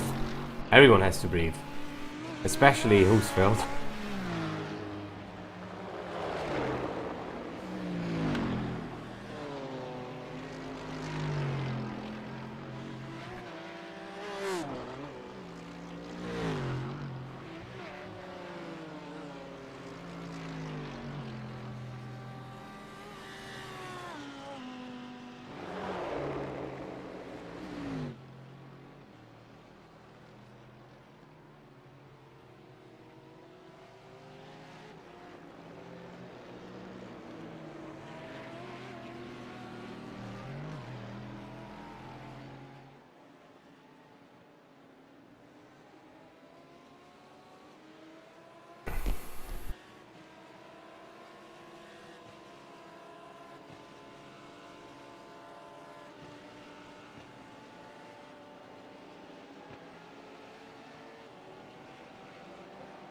So, after we calm down a little bit, let's watch another GT5 between Sim Racing Club by DCC and WS Racing Esports 2, who did a mistake and caused Sim Racing Club by DCC to slip through. As we have about 2 more laps to go. Might be a long finish later on, depending on where they hit the end of the lap. Where the leaders are.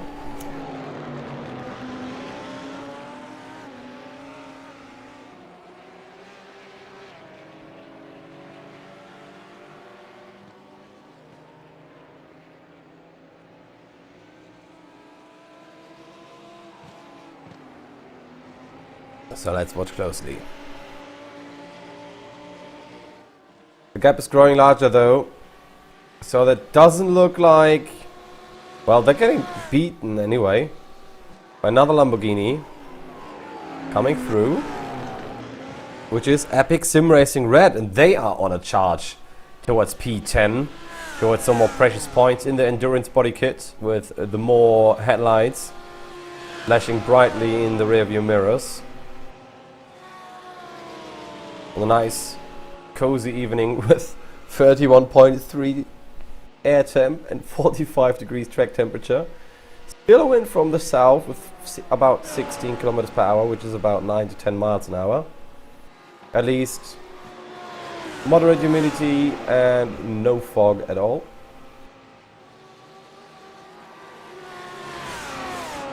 It's 15:45 in sim time, which is one of the most toasty times you can have on the track. So let's see, one lap to go. We are in the final lap. And Pastor just drove out a 4-second gap, losing so much time, and probably can hear in the German feed what happened.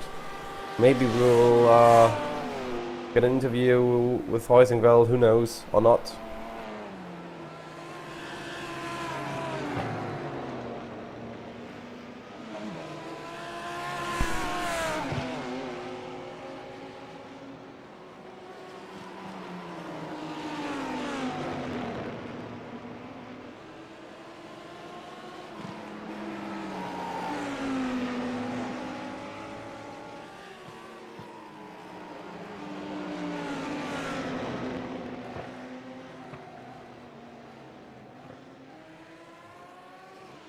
Oh man, what a traffic! But Impulse Racing RS3 is still throwing himself out of the way.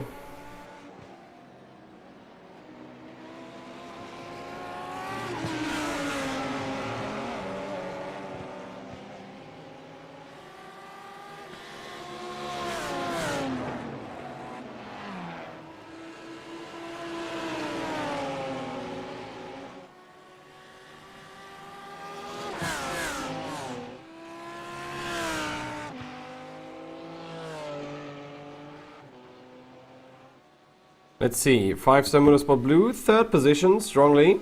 Adrenaline E-Motorsport number 1 is still coming closer though, gaining about 1.5 seconds per lap over the 24 kilometer track, sorry. Which is quite alright in my opinion.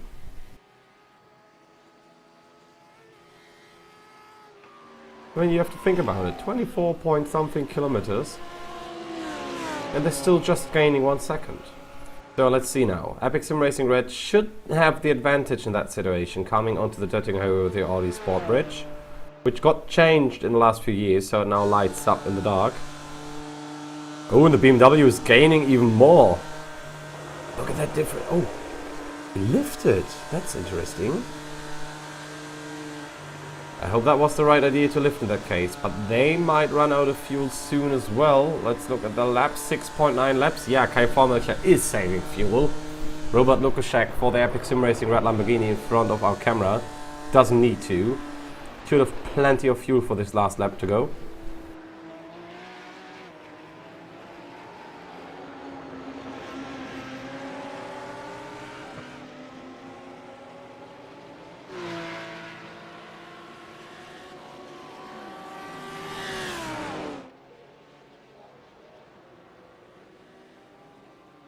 They come across the line.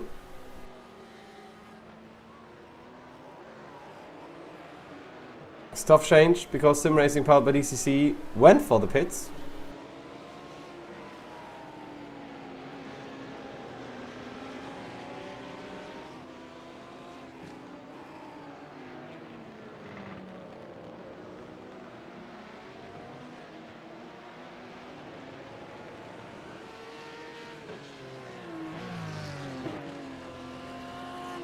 And now Epic Sim Racing Red is in 9th and WS Racing Esports is in 2nd. Where did he come out though? Ooh, 7.4 second stop. That was a quick splash. Now in P13, that will hurt. But with those participation rate of the SP9 class, we will have lots of points to give.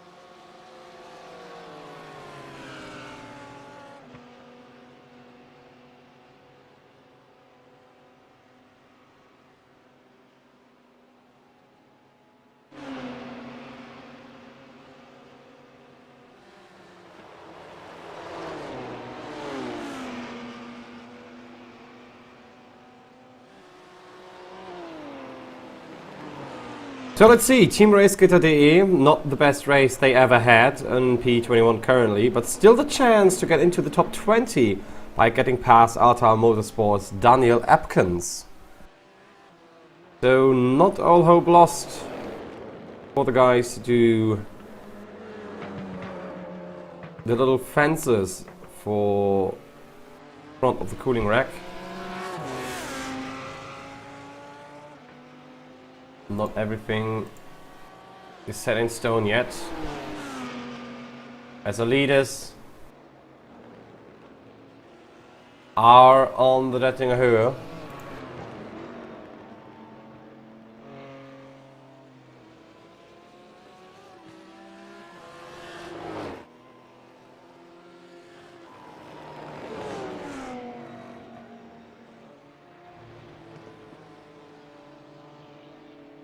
And here we are.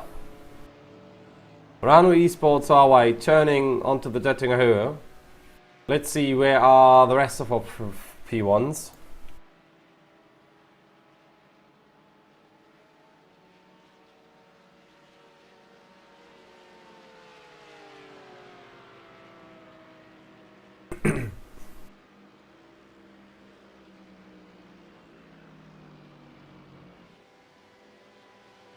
Nurano Esports with a very dominant drive and a little bit of a surprise due to the lack of performance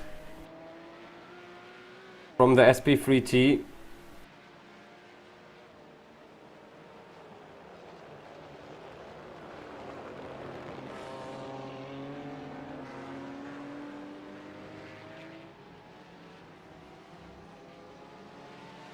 And there it goes, Nurano Esports Huawei wins the first round of the DNLS Community Cup 2021, powered by Virtual Racing School, here on iRacing, on the VCO Esports channels, YouTube, Twitch and Facebook.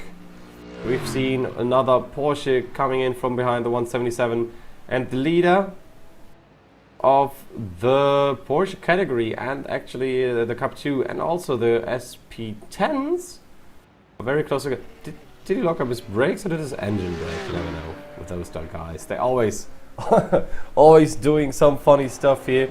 But let's look then at the fight for P3 in the in the SP9 category, which is literally GT3, and it will be 5-star Motorsport Blue with a very short jump to the finish, a very short sprint to the finish, just ahead of Adrenaline E Motorsport.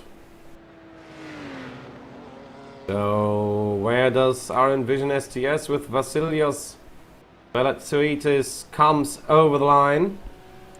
In 5th position with a lot of space between him and the next car. Well, time for intermission. As those two make it over the line as well. Because soon enough, we will have the leader in our SP10 category, which will be a Porsche, which will be a Schubert Motorsport GT4, which makes me personally very happy, having been part of Schubert for quite a while. And congratulations then to René Penkert and Fabi Schürmann, with a very dominant drive in their category in the Simmercy Cup 2 car, also after quite a controversy in the quali race, with no further action assigned though. Coming through the last corners, coming now next to the pit lane, next to the pit wall, towards the finish, to finish this race as a leader as well. And all we're waiting for now, the second place Sim Racing Academy Red. Very, very proud of those boys as well. They had a phenomenal race in their class, a phenomenal fights which we have seen on track. The only leader we're waiting for now are the Heusingveld cars. Where are they at? The number 404, apparently a little bit past the halfway mark on the track. Shouldn't be too far away.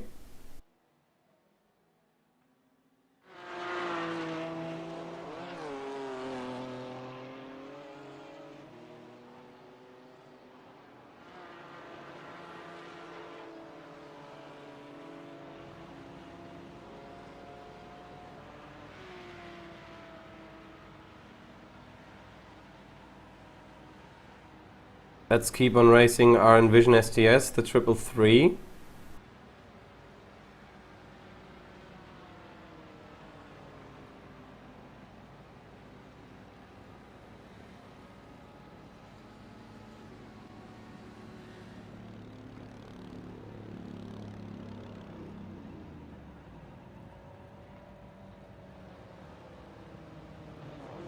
Nicely done. Oh, and there's a fight for P10 still going on. There comes Orano Esports, Heineken Media.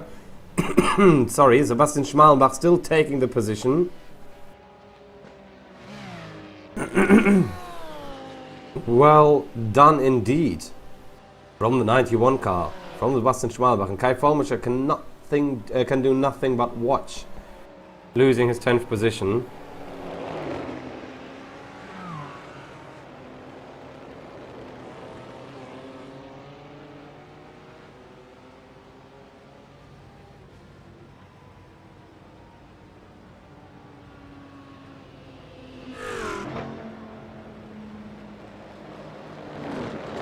There we go, over the line. So, where's our leader in the SP3T category? Where is Team Heusingwald 401?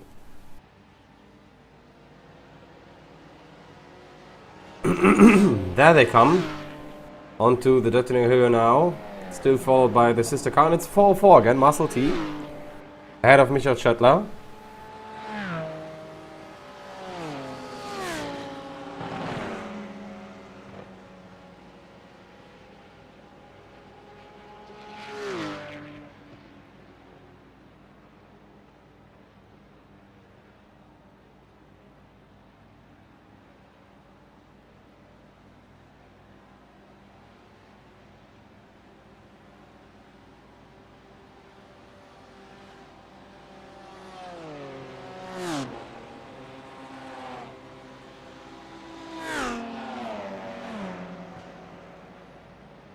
Oh, close one!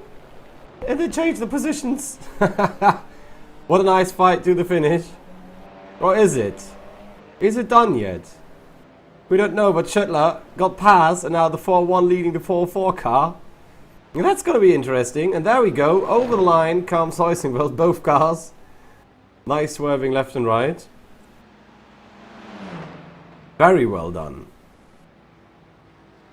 And that have been all our leading cars. They were on track, but we still got T3 Esports Delta, of course, Oliver Ackermann coming in a strong 3rd place.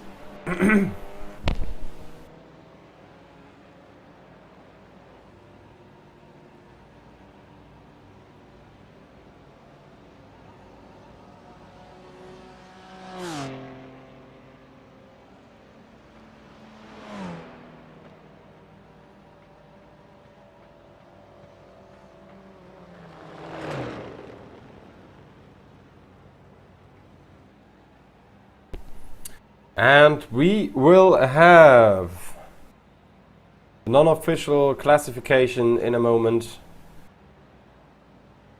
But before that, we will watch German Sim Racing Blue VVLN.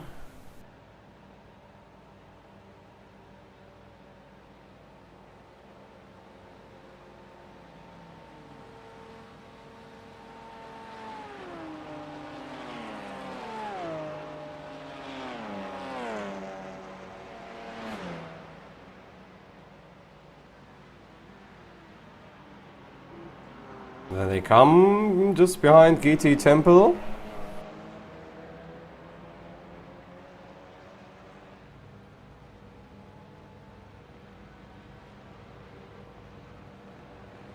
Nicely done from all of the drivers. It was a mostly clean race, which I really like about it.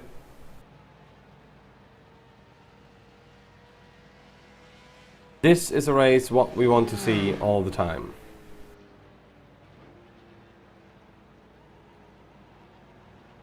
We still have a car going on though.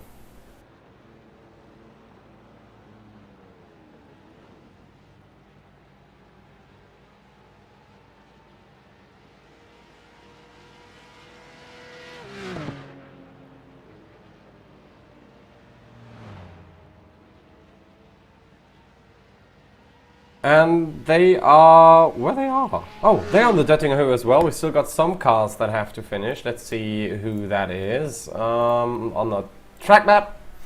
And yeah, the number 388 is the last car on track currently in this race, the 442. You will see them pass any minute as well on the lower screen. Oh, there they go. I just thought we missed them for a second. They had an awesome race as well. They had a lot of fun, I hope, in the SP10. In the first race on the Nordschleife. Ringoffizier team being known for Patrick Jasinski, obviously. Very fun guy to listen and everything. But Jan Köpernick will bring the Ringoffizier 3 and 8 car over the line in 7th position in the class, in 49th overall. And actually, we had 54 cars, about 54 cars finishing this race, which is, in my opinion, very, very great result. Not even, we just lost 10%, which is fine. So, unofficial race results. Urano Esports Huawei win in first position in front of Team Heusingwald, number 1 in second, 5-Star Motorsport Blue in third, Adrenaline Motorsport in fourth, Iron Vision STS in fifth, T3 Esports Alpha in sixth position. Then we have I Love Swipes was Purple in seventh, Phoenix Racing Esports DNLS 2 in eighth, Epic Sim Racing Red in ninth, and Urano Esports Heineken Media in 10th. I want to know where the other guys from Phoenix ended up minute-wise. WS Racing Esports 2 and 11, followed by Piranha Sim Racing and Sim Racing powered by DCC. German Sim Racing Purple, VV Line on 1-4. 15th is Sim Scene Racing, Race Night Sim Sports then on P16. Sim Racing Academy Black on 17th. Sim Racing Bravo on 18th. I Love Swipe Sports Red on 19th. I'm on 20th, and then Artal Motorsports DNLS on 21st, Phoenix Racing Esports DNLS 1 on 22nd, but they still get their 8 minutes 30 taken off. Schubert Motorsport GT3 in 23rd, and WS Racing Esports 118. Sim Cup in first, Sim Racing Academy Red in a second, Sim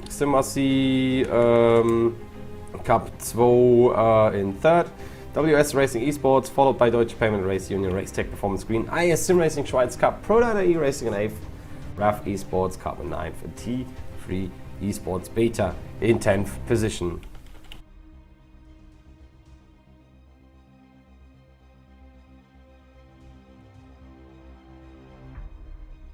Wolf Motorsport Sim Racing in 11th position, the MSC Knetzgau e.V. in 12th, Herzog Motorsport in 13th, Race Day Performance Pink in 14th, H2 Performance SRT got lapped in 15th, Epic Sim Racing Yellow and Impulse Racing didn't finish the race, but they still end up in 16th and 17th position as we go to the SP10.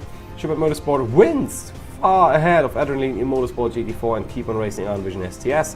James Racing then in 4th position, followed by DE Sim Sport SP10 on 5th position. Team Race Getter GT4 and 6th, Ringoffizier on 7th, we just seen them coming in. And then we got those who didn't really make it, EPS Rennsport Esports, Vibe Esports GT4, Sim Racing GT4, and last but not least, of course, the SP3T, with Team Heusingwald with double win on 4-1 and 4-4. T3 Esports Delta on 3rd, then 5-Star Motorsport Black on 4th, GT Temple on 5th, German Sim Racing Blue on 6th, WS Racing Esports on 7th, Impulse Racing on 8th, and KB Motorsports on the 9th position.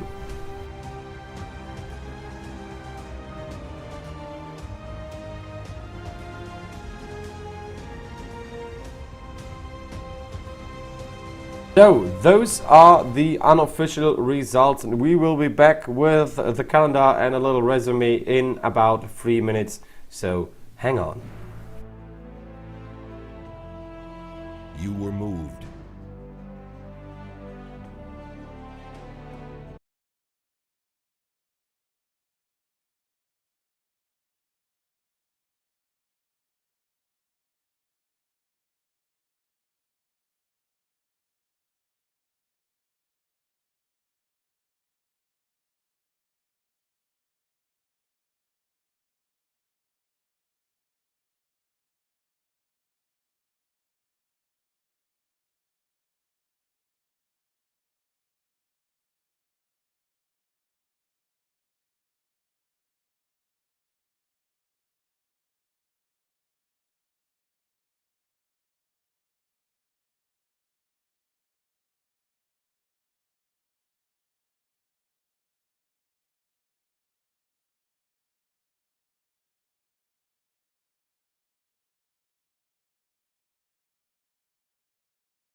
Well, welcome back to the broadcast of the VRS DNLS Community Cup 2021 here on the VCO channels on Facebook, Twitch and YouTube.